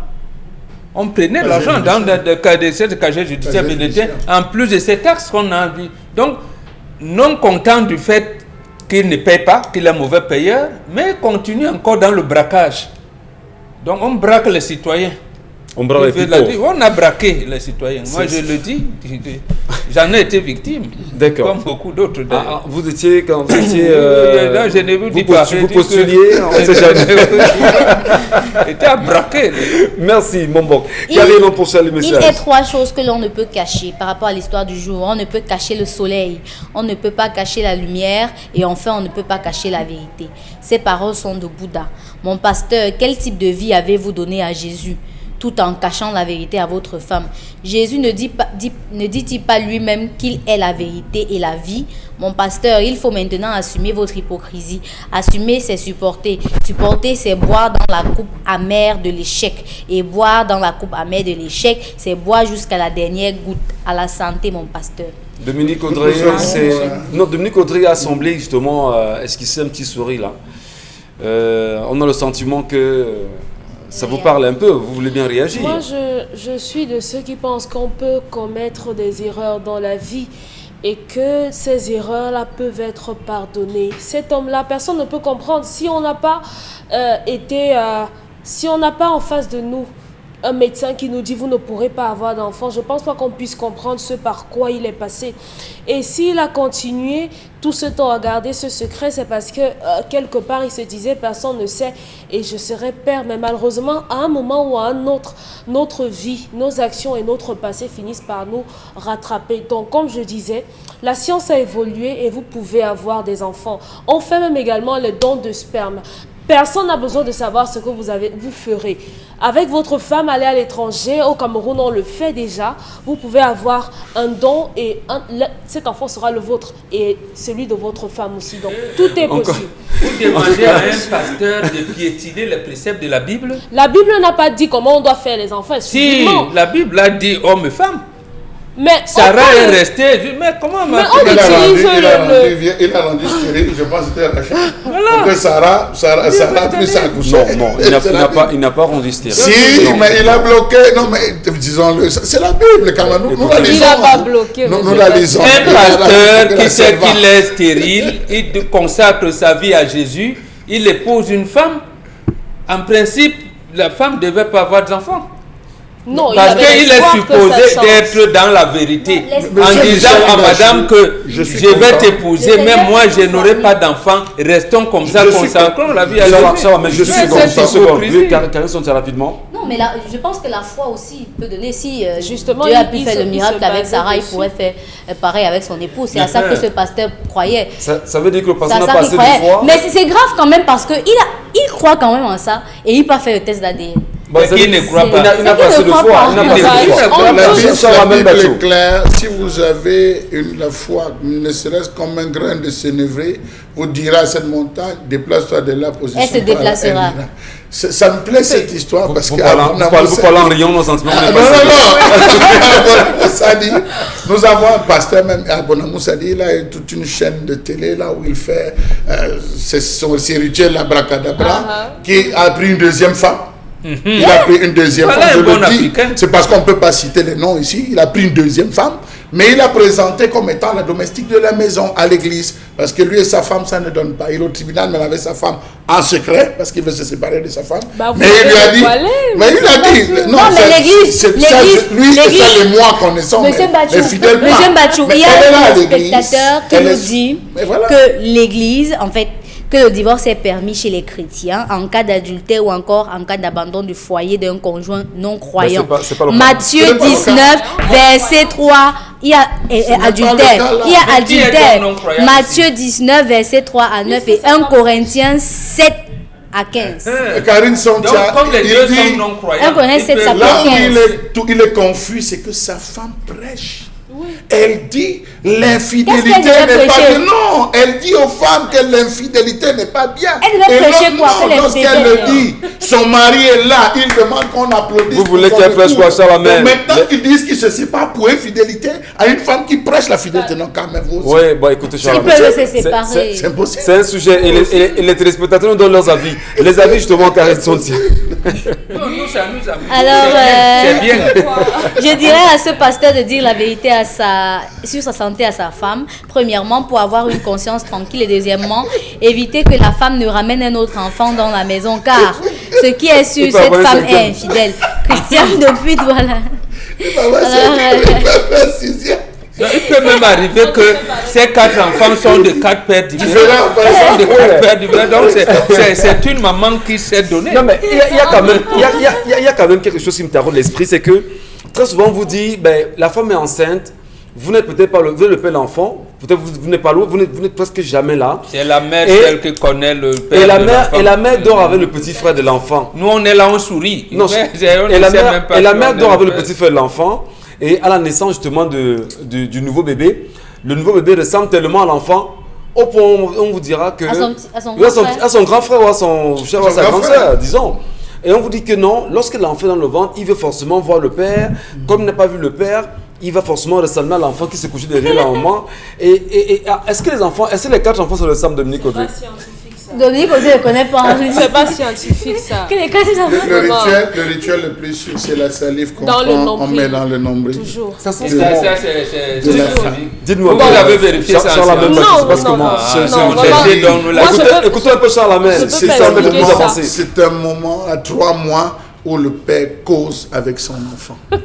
À toi, il cause avec son enfant, il parle avec son enfant, il fait son rituel et ses incantations, il prend la salive, il met dans le nombril. Et qu'est-ce qui se passe? Non, ça c'est autre chose. C'est un rituel, monsieur Ça, c'est un Ngachou, rituel. Ngachou. On ne peut pas vous détailler un rituel. Mais là, si l'enfant n'est pas de l'homme, la femme le perd, l'office. Si ce n'est Ça, pas c'est de l'homme, de la femme perd cet enfant. Entendu. C'est un rituel très fort parce que ça unit le père à l'enfant. C'est là où le père prend le pouvoir sur l'enfant. Et vous tuez celui qui n'est pas de vous. C'est ce que celui qui n'est pas, c'est un bandit. Il fait quoi? C'est un bandit. Mais monsieur Ngachou, c'est pas chez lui. Oui, Dominique Audrey, rapidement. J'ai aussi envie de dire que parfois dans des couples, les femmes se retrouvent à poser ce genre d'actes pour sauver l'honneur de leur mari. Elles se rendent compte que leur mari n'arrive pas à faire des enfants, surtout pour des femmes qui ont précédemment eu des enfants dans des relations ultérieures. Et elles se retrouvent justement à poser ce genre d'actes pour sauver leur couple la plupart du temps. Mais malheureusement, M. Mbachoula dit ici, si le père meurt au niveau du deuil, il ne pourra pas taper. Conséquence, on est obligé de dire et de pratiquer peut-être le rite dont Bomboka parlait pour que les enfants deviennent effectivement les nôtres. Donc dans tous les cas de figure, le rite, c'est une solution. Le dialogue est important. La vérité, l'honnêteté. Le rite, c'est la solution, apparemment. Voilà pourquoi il faut dire. Oui, ces enfants, c'est ils doivent la faire le solution, rite. c'est le rite. Je vais lui expliquer ça. Sinon, demain, si ces enfants grandissent, ils vont trouver leur sœur de leur père biologique. Ils vont commencer. Vous voyez souvent, même dans les cinémas, la maman est écœurée. Elle ne sait quoi dire. D'accord. Elle ne sait quoi dire. Allez, on va s'arrêter là momentanément pour ces messages de nos téléspectateurs. Et rapidement, étant donné que vous êtes assez nombreux, madame, messieurs, à être présents sur les réseaux sociaux, voici la revue signée Karine Sontia. Alors, dans le cadre de la revue des réseaux sociaux, il y a 3 sujets aujourd'hui. Le premier sujet concerne notamment ces citoyens africains qui vivent le martyre en Chine. La plupart d'entre eux ont été extirpés de leur domicile. Ceux qui vivaient hors des cités estudiantines ont été extirpés de leur domicile. Certaines même ont été extirpées alors qu'elles étaient sous la douche. Pourquoi? Parce que nous dit-on dans la première hypothèse, c'est qu'il y aurait un Africain qui a été testé positif, 2 Africains qui ont été testés positifs au Covid-19 et qui sont enfuis de l'hôpital. Et encore une autre hypothèse nous dit qu'il y a un Africain qui a refusé d'être testé, d'être dépisté au coronavirus. Il s'est enfui en violentant le personnel de santé. Du coup, c'est devenu comme la risée de tout le monde. Et les Chinois ont considéré tous les Africains et même certains étrangers comme des potentiels porteurs du virus coronavirus. Et depuis lors, ils vivent le martyre. Certains sont même interdits d'entrer dans certains supermarchés, dans certaines boulangeries, dans certains restaurants. Ils ont des difficultés à pouvoir manger. Et hier encore, le ministre des Affaires étrangères de la Chine, Zhao Lijian, a tenu à mettre au clair la situation en expliquant comment est-ce que les relations entre la Chine et l'Afrique sont fraternelles et que certains Africains ont pu trouver des hôtels pour les loger pendant ce temps. Mais là, en image, on voit là le consul nigérian en train de réprimander les autorités chinoises par rapport au traitement que vivent les Africains en Chine. On va dire quand même que c'est assez compliqué, c'est une situation pénible, difficilement acceptable. Et sur ce sujet également, Karine Sontia, on va rappeler qu'un groupe des ambassadeurs africains à Pékin exige immédiatement l'arrêt de ces tests forcés, parce qu'il y a également des tests forcés qui sont faits justement après sur la ces Africains. Quarantaine, il faut rappeler Oui, que ces gens ont déjà été en quarantaine. Et voilà, donc même y compris de la quarantaine et des autres traitements inhumains infligés aux Africains. Et d'ailleurs, le diplomate chinois Wang Yi a été convié et lui, il fait savoir que les relations entre les Africains et les Chinois en Chine sont excellentes. Bon, il a été convoqué justement par le groupe des ambassadeurs africains à Pékin. Voilà. Donc c'est assez compliqué. On va dire que c'est une situation inacceptable parce que on sait comment ces Chinois se comportent bien chez nous au Cameroun, pour ne citer que du Cameroun, le cas du Cameroun. Enfin, on sait comment ils se comportent. Mais pourquoi vous voulez masquer qu'ils se comportent? C'est plutôt eux qui sont bien touchés au Cameroun. Non, je veux dire, on sait comment ils se comportent au Cameroun. On sait justement comment ils sont bien accueillis au Cameroun. C'est pas seulement au Cameroun, l'Afrique entière. On sait comment ces Chinois vivent ici, mais comment est-ce que en retour les Africains ne peuvent pas jouir justement d'une... En image, là, vous voyez un échange, ça c'était entre les autorités nigérianes et les autorités chinoises au Nigeria. Ouais. Et là, l'autorité diplomatique a tenté de rejeter, de dire que ce n'est pas des vrais faits. Et on lui a notamment monté ces vidéos-là pour qu'il voit de quoi il s'agit. Que si c'est faux, voilà la vérité. Voilà les images qui nous parviennent. Donc c'est assez compliqué et on pense que... C'est une question, l'autorité camerounaise a eu aussi une entrevue. Est-ce que depuis qu'on a parlé, là on a dit Cameroun? Non, le Cameroun, on attend encore, on ne sait pas. Peut-être le Cameroun. Mais bon, Bengan, il va quand même falloir justement qu'il y ait des réactions. Ce matin, j'ai échangé avec un Camerounais de la Chine qui m'a fait savoir que la situation est assez grave et que même des Camerounais sont touchés. Mais est-ce qu'Africains, on a distingué? Quand on vous dit que l'Afrique a un retard, nous avons commis une seule faute, notre hospitalité. En fait, c'est l'hospitalité africaine qui tue l'Afrique. Nous pensons que les relations diplomatiques sont empreintes de philanthropie. C'est faux. C'est plein d'intérêts. Il faudrait que les Africains sachent détecter leurs ennemis et les prennent comme leurs ennemis. Première chose, dans ce traitement, il faudrait faire la différence entre les intérêts des États et des peuples. Et c'est ça, généralement, que nous, Africains, parce que nous y allons avec le cœur, nous ne savons pas qu'ailleurs, les gens sont formés pour vous considérer comme ennemis et ils vous considèrent comme tels. Maintenant, lorsque les États qui sont dans leurs relations de micmac vous impose à être ensemble, on tolère, mais on ne vous aime pas. On tolère que les Africains arrivent là-bas, on tolère que vous pouviez faire ceci. Mais en cas de crise grave, ça remonte très facilement. C'est ce que nous, Africains, nous ne savons pas faire. Et le tort nous revient. Si nous ne pouvons pas savoir que le monde entier nous déteste, que le monde entier nous voue une haine, nous allons demeurer dans cette situation-là. Donc, en fait, ici, on peut considérer que ce soit un incident, mais vous allez me dire qu'avec tout le renseignement nécessaire, les autorités chinoises ne savent pas, elles savent très bien que les Noirs sont répugnés, les Noirs sont même victimes du racisme. À notre époque, lorsqu'un Africain osait enceinter une Chinoise, on te tuait. On te tuait qui? L'Africain? Oui, dans des années 70-80. Le noir. On tuait le noir. On tuait le noir. On le sait. Oui. Mais on a fait comme si, bon, oui, n'est-ce pas, c'est un village planétaire, comme vous pensez que... Non, ce n'est pas comme ça que c'est chaud. Ça, c'est un incident que nous souhaiterions qu'il soit vite réglé par voie diplomatique, parce qu'il n'y a que ça pour le moment.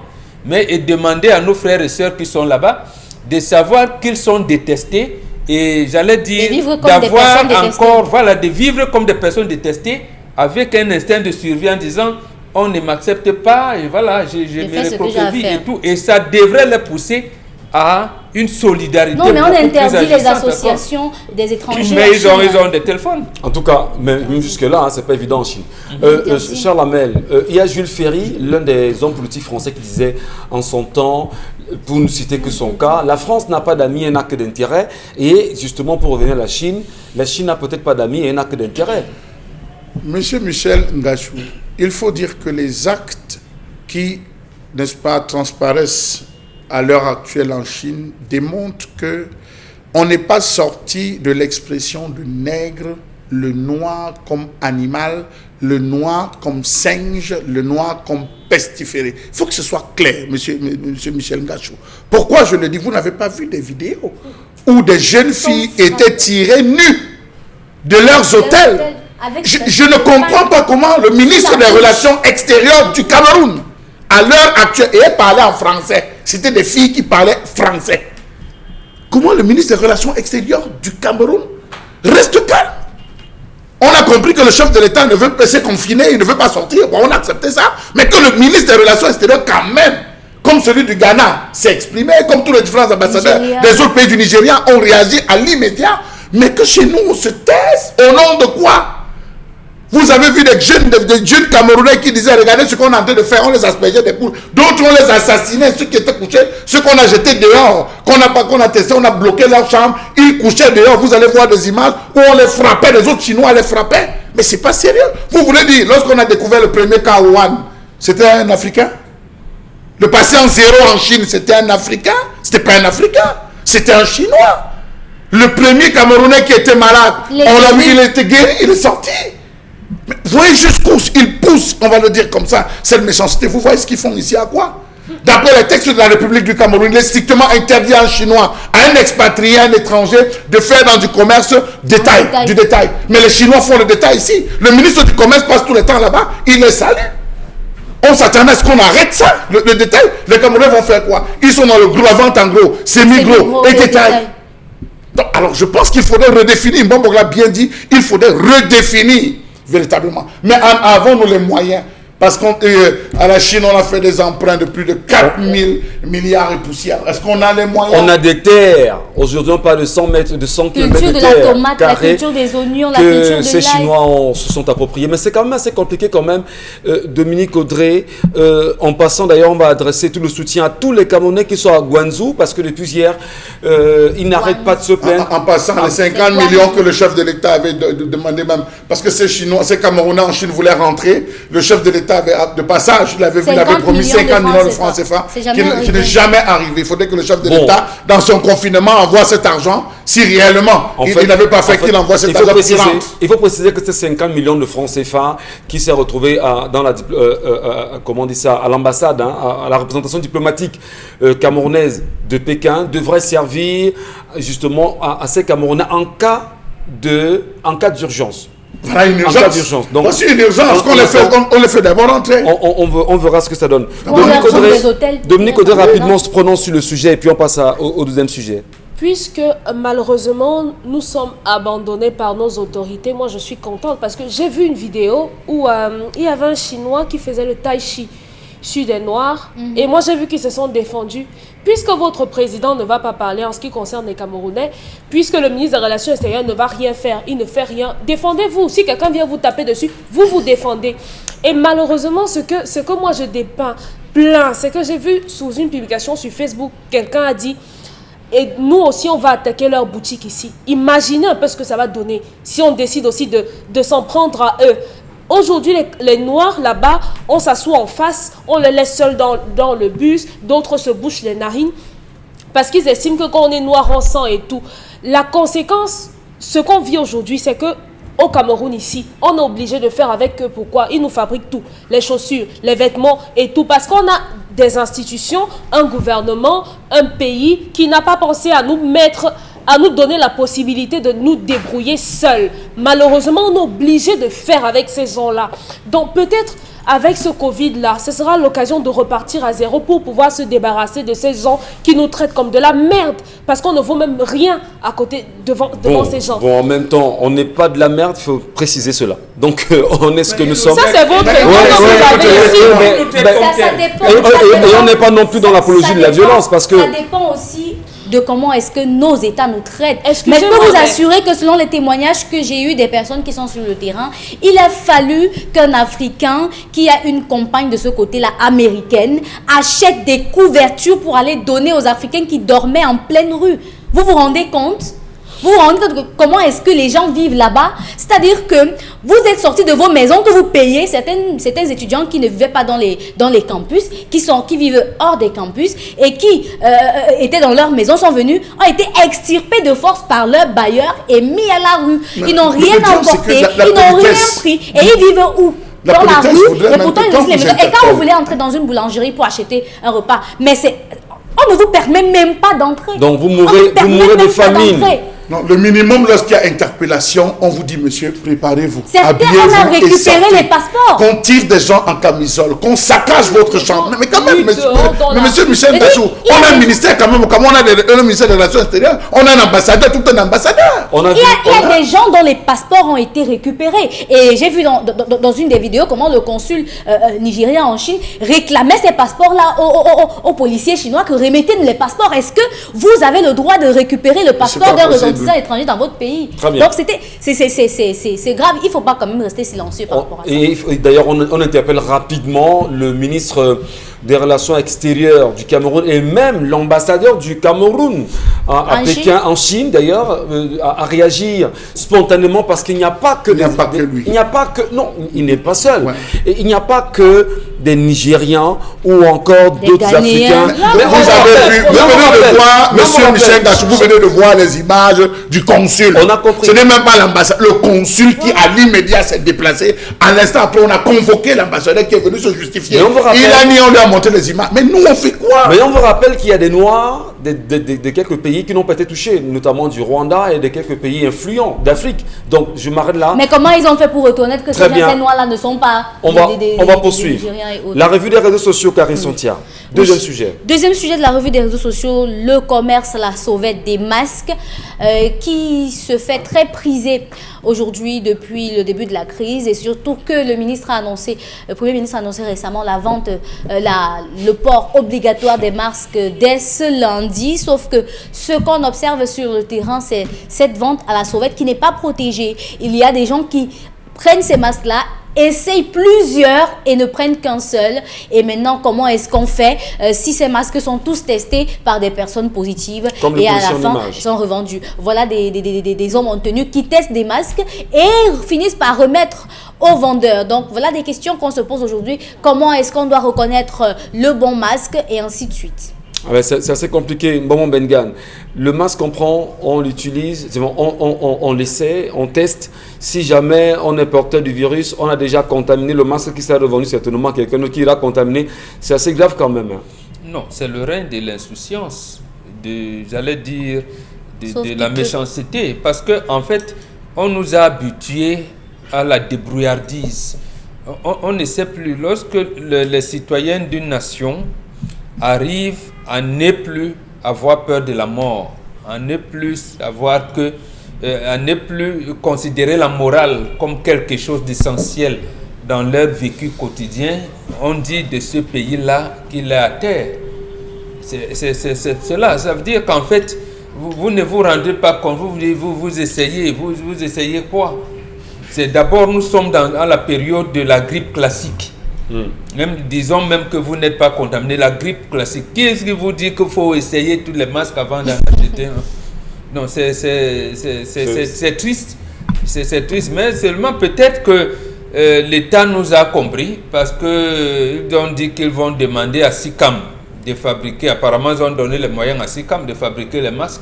Et à quand la livraison, quand on sait qu'aujourd'hui, Charles a même battu, à quand la livraison, quand on sait qu'aujourd'hui, dès aujourd'hui, c'est obligatoire d'aborder un masque lorsqu'on est sur la place publique.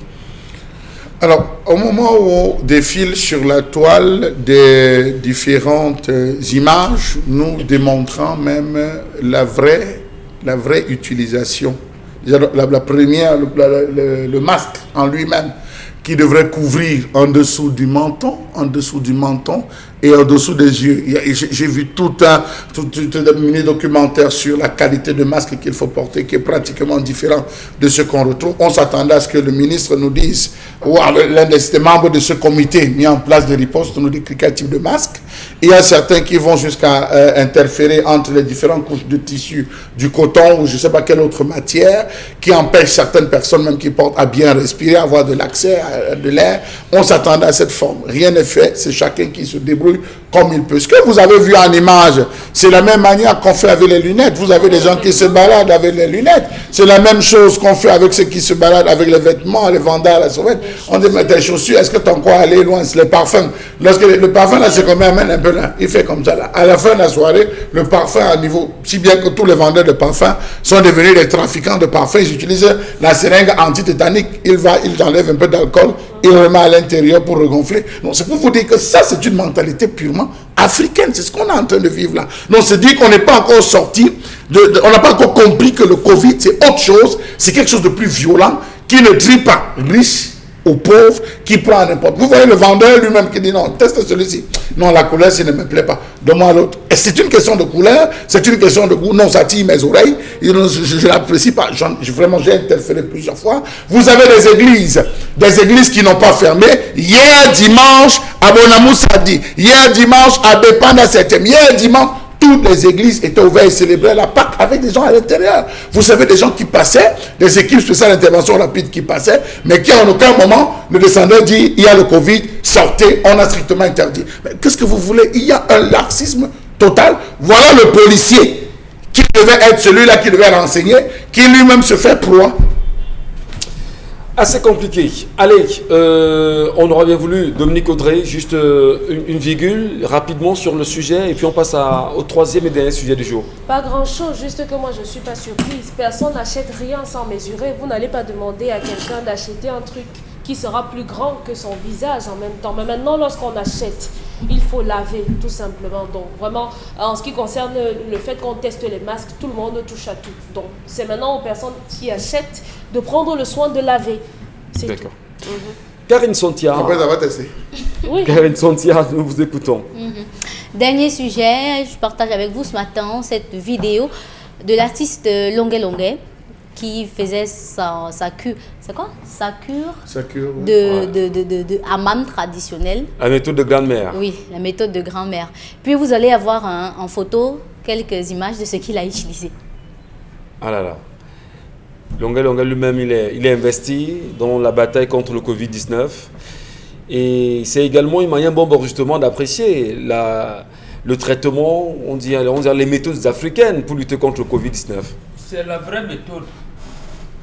Cette méthode est préventive et curative. Une méthode ici. Nous avons demandé au département à la faculté des sciences de l'université de Douala d'en vérifier les données. Nous avons fait la même chose à la faculté de médecine, également à Yaoundé 1, au ministère Madeleine Tuenté. On lui a donné ces décoctions-là, ces racines d'études, en lui disant ces racines, ces écorces détiennent des substances médicinales. Il faut donc les insérer et mettre dans le protocole que vous impose l'Organisation mondiale de la santé. Et bon, ils ne veulent pas. Vous allez faire comment?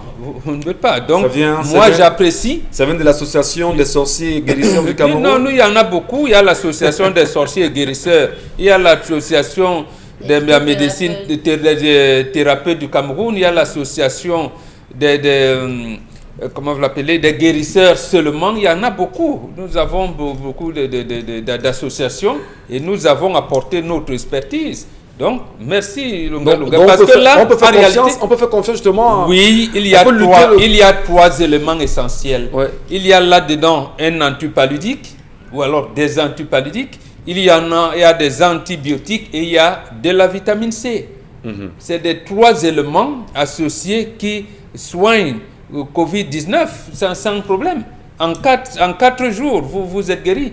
Et surtout, puisque même le palu, j'allais dire classique, plasmodium et tout ce que vous voulez, quand vous faites ça, vous êtes guéri, ça vous enlève ce plasmodium. Vous semblez féliciter Longuet Longuet. Oui, je le félicite et je lui dis mon fils, très bonne initiative, merci. Avant de venir, si je vous disais qu'en prenant on allait dire bon le sorcier, bon lui on peut comprendre, mais merci mon fils. Vous n'êtes pas sorcier non plus. Merci allez, mon fils. Et surtout il faut se couvrir avec une serviette un peu plus épaisse, voilà, plus épaisse, plus lourde. Allez, Dominique Audrey, rapidement. Et résister jusqu'à transpirer. Dominique Audrey Yengelek, solution de grand-mère. Félicitations à Longuet Longuet et puis à la pharmacopée traditionnelle. C'est d'appeler ça solution de grand-mère. Parle de la médecine douce. On parle de la médecine douce. Voilà. Merci beaucoup. Félicitations à lui parce que c'est pas comme si c'est lui qui l'a inventé. Félicitations aux personnes qui demandent qu'on le fasse. C'est un autre public quand même qui s'y met aussi. Moi, c'est un Africain qui Non, ça me passe carrément par-dessus la tête, honnêtement. Ouais. Félicitations aux personnes qui demandent qu'on le fasse, aux personnes qui ont travaillé pour cette recette-là, pas à lui. Parce que moi aussi, je l'ai fait chez moi. Ah d'accord, très bien. Ok. On vous a très bien suivi. Ouais, on attendait justement votre... Allez, Charles Amel Mbachou, l'Afrique ici est vainqueur, même en termes de médecine et dans sa médecine douce, tout semble aller contre le Covid aussi. Vous savez combien de médecins sont en train de faire ça? Chez Combien eux. de Même médecins, ceux de j'ai l'hôpital dit des libéral. médecins Même ceux sont en train de l'hôpital libéral. pratiquer. C'est pour ça que Mambok vous a dit tout à l'heure que l'Afrique désormais est en train de triompher. Ceux qui n'ont pas les moyens d'avoir ces écorces parce qu'ils sont occidentalisés, sont en ville, vous prenez de l'eau. Vous faites bouillir de l'eau, vous mettez dans une petite bassine, même la cuisine. Vous prenez le menthol ou le summon lobissique, vous jetez à l'intérieur ou les cristaux, parce qu'on en vend, vous jetez à l'intérieur. Vous posez la bassine sur votre cuisse après avoir mis une serviette. Vous vous recouvrez. Si vous n'avez pas la possibilité d'avoir cela, vous ouvrez largement la bouche pour pouvoir laisser aspirer. D'autres, vous faites bouillir le gingembre, vous mélangez à l'ail, l'oignon, vous jetez le menthol, les cristaux, vous ouvrez la bouche, vous faites respirer. Bon, il y a plusieurs, ce n'est pas une seule méthode, bien assez, il y a tout un tas de méthodes. Il y a plus Bravo. de choix. Bravo, oui, bravo à ceux, bravo à vous, ça va aller, ça va aider. Ça se pratique depuis quand on avait la grippe, quand on avait les problèmes de la toux, la fièvre et tout, on le faisait pour pouvoir... pour le palud, c'est autre chose, c'est les feuilles, les écorces de goyavier, manguier, prunier, les racines de papayer. Mais la crainte, c'est qu'on vous dira que l'OMS n'a pas validé justement votre... Ceux qui veulent attendre l'OMS, on voit là où ça les conduit, au bois des singes ou à Bédi, au cimetière de Bédi, on voit là où ça les conduit. Mais prévenir vaut mieux que guérir, autant mieux rentrer dans cette médecine africaine et réussir à s'en sortir. Karine Santia, merci infiniment à vous pour ces revues des réseaux sociaux. Et entre-temps, quand même, vous aussi, vous êtes mis à une solution éventuelle. Ah, ne vous inquiétez pas, mon Bok et la mère sont là. Allez, madame, monsieur, nous allons nous rendre au studio B où nous attend à cet endroit précisément Constilamine qui revient ce matin avec le concept Salaka. Et pour bien ouvrir, il nous parle à nouveau ce matin du Von Bio. Bonjour Constilamine. Alors, bien entendu, il est donc question de parler des produits du concept Salaka. Nous allons commencer, bien entendu, par l'un de ces produits. Mais avant d'y en arriver, je tiens déjà à rappeler à tous nos téléspectateurs du côté de Yaoundé, les clients de Yaoundé vont désormais se déplacer et se rendre vers le représentant de Yaoundé, à savoir M. Imeni Anthony, pour ceux qui ont besoin de commander un article du côté, bien sûr, du magasin 1001 Tapis. Donc, c'est donc la grande information ce matin. Vous êtes intéressé par un produit au concept Salaka, vous êtes dans la ville de Yaoundé, vous avez l'habitude de recevoir Imeni Anthony chez vous pour des livraisons à domicile. Donc, depuis ce matin, le concept Salaka a donc décidé de permettre aux clients de se déplacer désormais. Pour ceux qui ont besoin d'un article, ils vont se déplacer et aller directement vers le représentant du concept Salaka du côté de Yaoundé, M. Imeni Anthony. Ils vont se donner rendez-vous du côté de l'agence de voyage United Express ou alors du côté de Mimboman. Voilà donc les deux points de repère où les clients de Yaoundé pourront désormais récupérer leurs commandes. Pour ceux des clients des autres villes telles que Bafoussam, Edea, Bertoua, Limbé, c'est le même processus de livraison. Vous passez une commande au concept Salaka, vous nous communiquez c'est-à-dire votre besoin et nous nous assurons de faire parvenir l'article à travers nos partenaires de livraison, les agences de transport, les taxis, voilà, tout cela qui s'occupe de la livraison auprès du concept Salaka. Alors ce matin, nous allons commencer par le Von Bio Oméga 3, votre complément alimentaire d'origine américaine. Le Von Bio Oméga 3 permet de réduire les complications du diabète, de nous prévenir contre les AVC, de réguler le taux de cholestérol dans le sang et bien entendu d'assouplir nos articulations. Le Von Bio Oméga 3 permet également de garder la bonne humeur en longueur de journée. Il permet également de nous prévenir contre cette maladie liée au vieillissement, à savoir l'Alzheimer.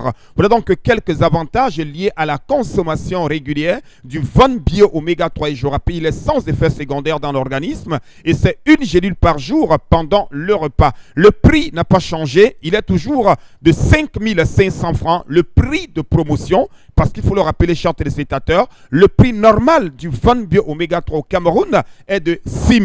Mais comme nous sommes au concept Salaka, vous l'achèterez à 5 500 francs. Les prix n'ont pas changé et les prix ne changeront pas du côté du concept Salaka. À côté, bien sûr, du Von Bio Oméga 3, on parle également de cette lotion des diabétiques, Von Bio Lotion. Oui, ce lait de toilette pour diabétiques que vous appliquerez 3 fois par jour sur les pieds et le reste du corps. C'est un lait de toilette qui permet de nourrir, de protéger et d'embellir la peau des diabétiques. Vous l'avez à 6 000 francs, bien entendu. Il y a également d'autres compléments alimentaires tels que le Von Bio Detox, le Von Bio Libido, le Von Bio Gastro, le Von Bio Sleep.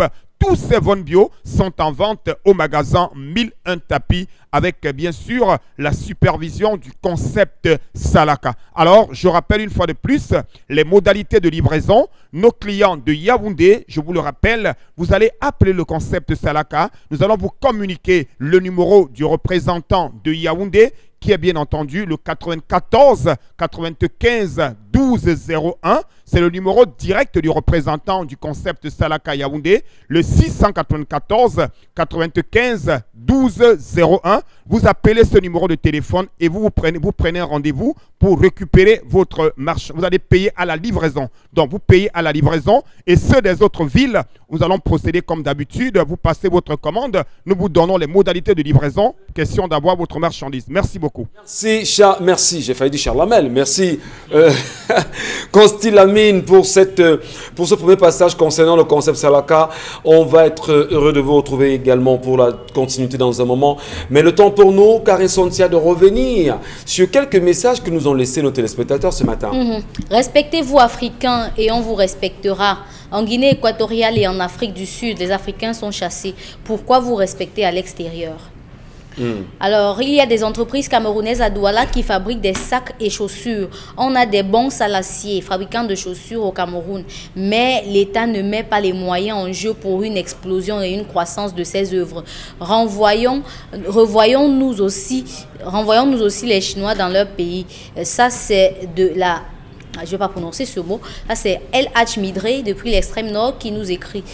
On estime que Echas est courroucé. Hein. Oui, il nous dit qu'il y a des Chinois, il y a plus de Chinois en Afrique que d'Africains en Chine. Donc, l'hospitalité que l'Afrique concède est leur perte.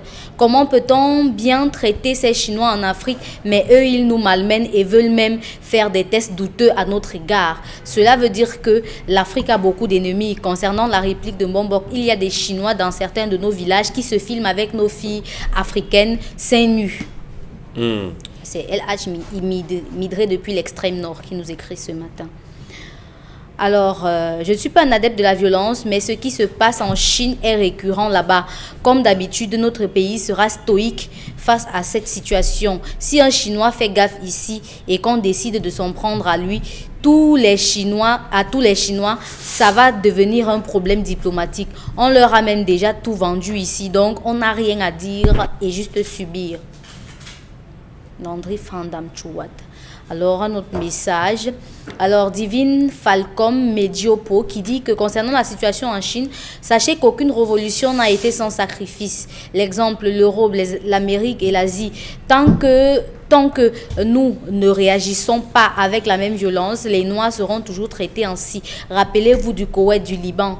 Nous devons nous réveiller. Trop, c'est trop. Alors, un autre téléspectateur qui pense que Longuet doit montrer sa formule au Minrezi. Longuet est en train de se c'est pas sa formule.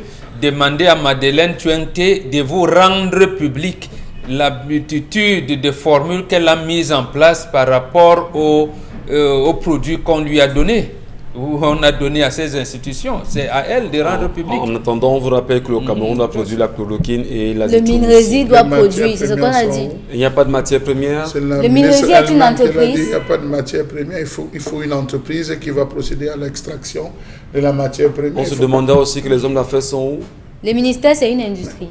Vous avez passé votre temps à spolier les entrepreneurs. Éloigner, je pèse le mot, éloigner les chercheurs, éloigner les différentes entreprises. Vous avez pris des décisions sans consulter le GICAM. Vous prenez vos décisions. Mais c'est ça aussi, il faut revenir à ça. Vous allez vous rendre compte qu'il faudra encore du temps. Dans quel état au monde un gouvernement est en déphasage avec les chercheurs? Avec ces entrepreneurs. Le gouvernement est avec l'université. C'est compris. En plus que apparemment vous avez un ministre en charge de l'enseignement supérieur. Voilà. C'est compris, Maman Benga. Allez, deuxième escale, Plateau B, Constilamine. Avec vous cette fois-ci, on parle du correcteur. Oui, du correcteur, voilà, de posture. Bien entendu, exactement. Nous parlons donc du correcteur de posture, comme j'aime très bien l'appeler en anglais, en français, by constilamine, correcta de posta, yes. C'est correcta de posta, ça c'est l'anglais en français, by constilamine. Alors, et en espagnol, ça se dit correcteur de posture, tout simplement. Alors d'accord, voilà, non, c'est en espagnol, il faut le rappeler. Donc, non, en espagnol, by constilamine, correcteur de posture. Donc, chers téléspectateurs, nous sommes toujours avec le concept Salaka pour la grande vente de ce matin avec les correcteurs de posture. Je sais que vous êtes nombreux qui me regardez à la maison à cause du confinement. C'est donc l'occasion plus que jamais de profiter à avoir un correcteur de posture. On peut le porter étant assis sur son salon, on peut le porter étant en train de faire la cuisine, on peut le porter étant en train de faire la lessive et il va faire le travail. Et son travail, c'est quoi? C'est d'éliminer les douleurs au niveau du dos, c'est d'éliminer les douleurs au niveau des épaules. Le correcteur de posture permet également de redresser votre dos. Le correcteur de posture permet également de nous prévenir contre le mal de dos. Oui, n'attendez pas à avoir mal au dos pour chercher un correcteur de posture. Chacun devrait l'avoir. Oui, quel que soit, bien entendu, quel que soit l'âge, vous devez avoir un correcteur de posture parce qu'il y a pour toutes les tailles. Il y a la taille L, la taille M, la taille XL, la taille XL et la taille standard. Oui, donc chacun devrait avoir un correcteur de posture. C'est important. Vous avez du mal à dormir, vous avez du mal à marcher, vous avez du mal à courir parce que vous avez mal au dos. Alors je vous conseille le correcteur de posture qui coûte 10 000 francs. Oui, le concept Salaka ne fait pas les augmentations de prix. Nous communiquons un prix et nous calons sur le prix. Il est de 10 000 francs, le prix de promotion. Il est en vente au magasin 1001 tapis. C'est en face du Palais d'Ika, à l'entrée de la rue Mermoz. Donc, any man, where the foresee concept Salaka, just no. You dey for that stuff for Bipanda, for that stuff for Tombel, for that stuff for Nyasaso, for that stuff for Ngelemenduka, for that stuff for Vomika. Donc, any man must call concept Salaka and commander a correcteur de posture. Because c'est correcteur de posture, when you do well, it go make say, you know, go here get hot for your dough. You know, go here get hot for your neck. You know, go here get hot for your épaule. Correcteur de posture du mec, c'est il dit prévenir you for that mal for dos. Correcteur de posture dit redresser your dos. Donc, any man must commander correcteur de posture. You dey for that stuff for Yawonde. Just call Yimeni Anthony. Na représentant for concept Salaka. Then go give you number for Yimeni Anthony. You dey for that stuff for Yawonde. Any place for Yawonde. Just call representant for concept Salaka. And you wait. Una go find rendezvous. Donc, you go make say you go can take your correcteur de posture for place where you dey. Donc, any man must call Yimeni Anthony for that stuff for Yawonde. People for that stuff for Bafoussam, for Bamenda, for Garoua. We go just call Concept Salaka and we go give you modalité for expedition. Donc, today, any man we want commander something for Concept Salaka must call Concept Salaka and get Ikako. For Douala, we then have for Palais d'Ika, magasin à 1001 tapis. We open every day, Monday to Saturday, 9 a.m. to 6 p.m. That's what they talk. Voilà. Donc, merci, chers téléspectateurs. Merci et surtout, restez à la maison, soyez intelligents, soyez prudents et faites confiance au concept Salaka avec surtout les produits de qualité à des prix dérisoires. Merci infiniment, Constilamine, avec le concept Salaka. Madame, Monsieur, merci également à vous. Merci Charles-Amel Bachou pour cette disponibilité. On vous dit merci Momo Bengan, Karine Santia, Dominique Audrey. Madame, Monsieur, merci de rester en compagnie des programmes de Téléquinos. On ne saurait se séparer sans saluer Nadine Guanfo qui était à la réalisation, Carlos Minuit à la régisson et Rodrigue François Dicomé qui était bien sûr derrière les caméras. À demain avec le même plaisir.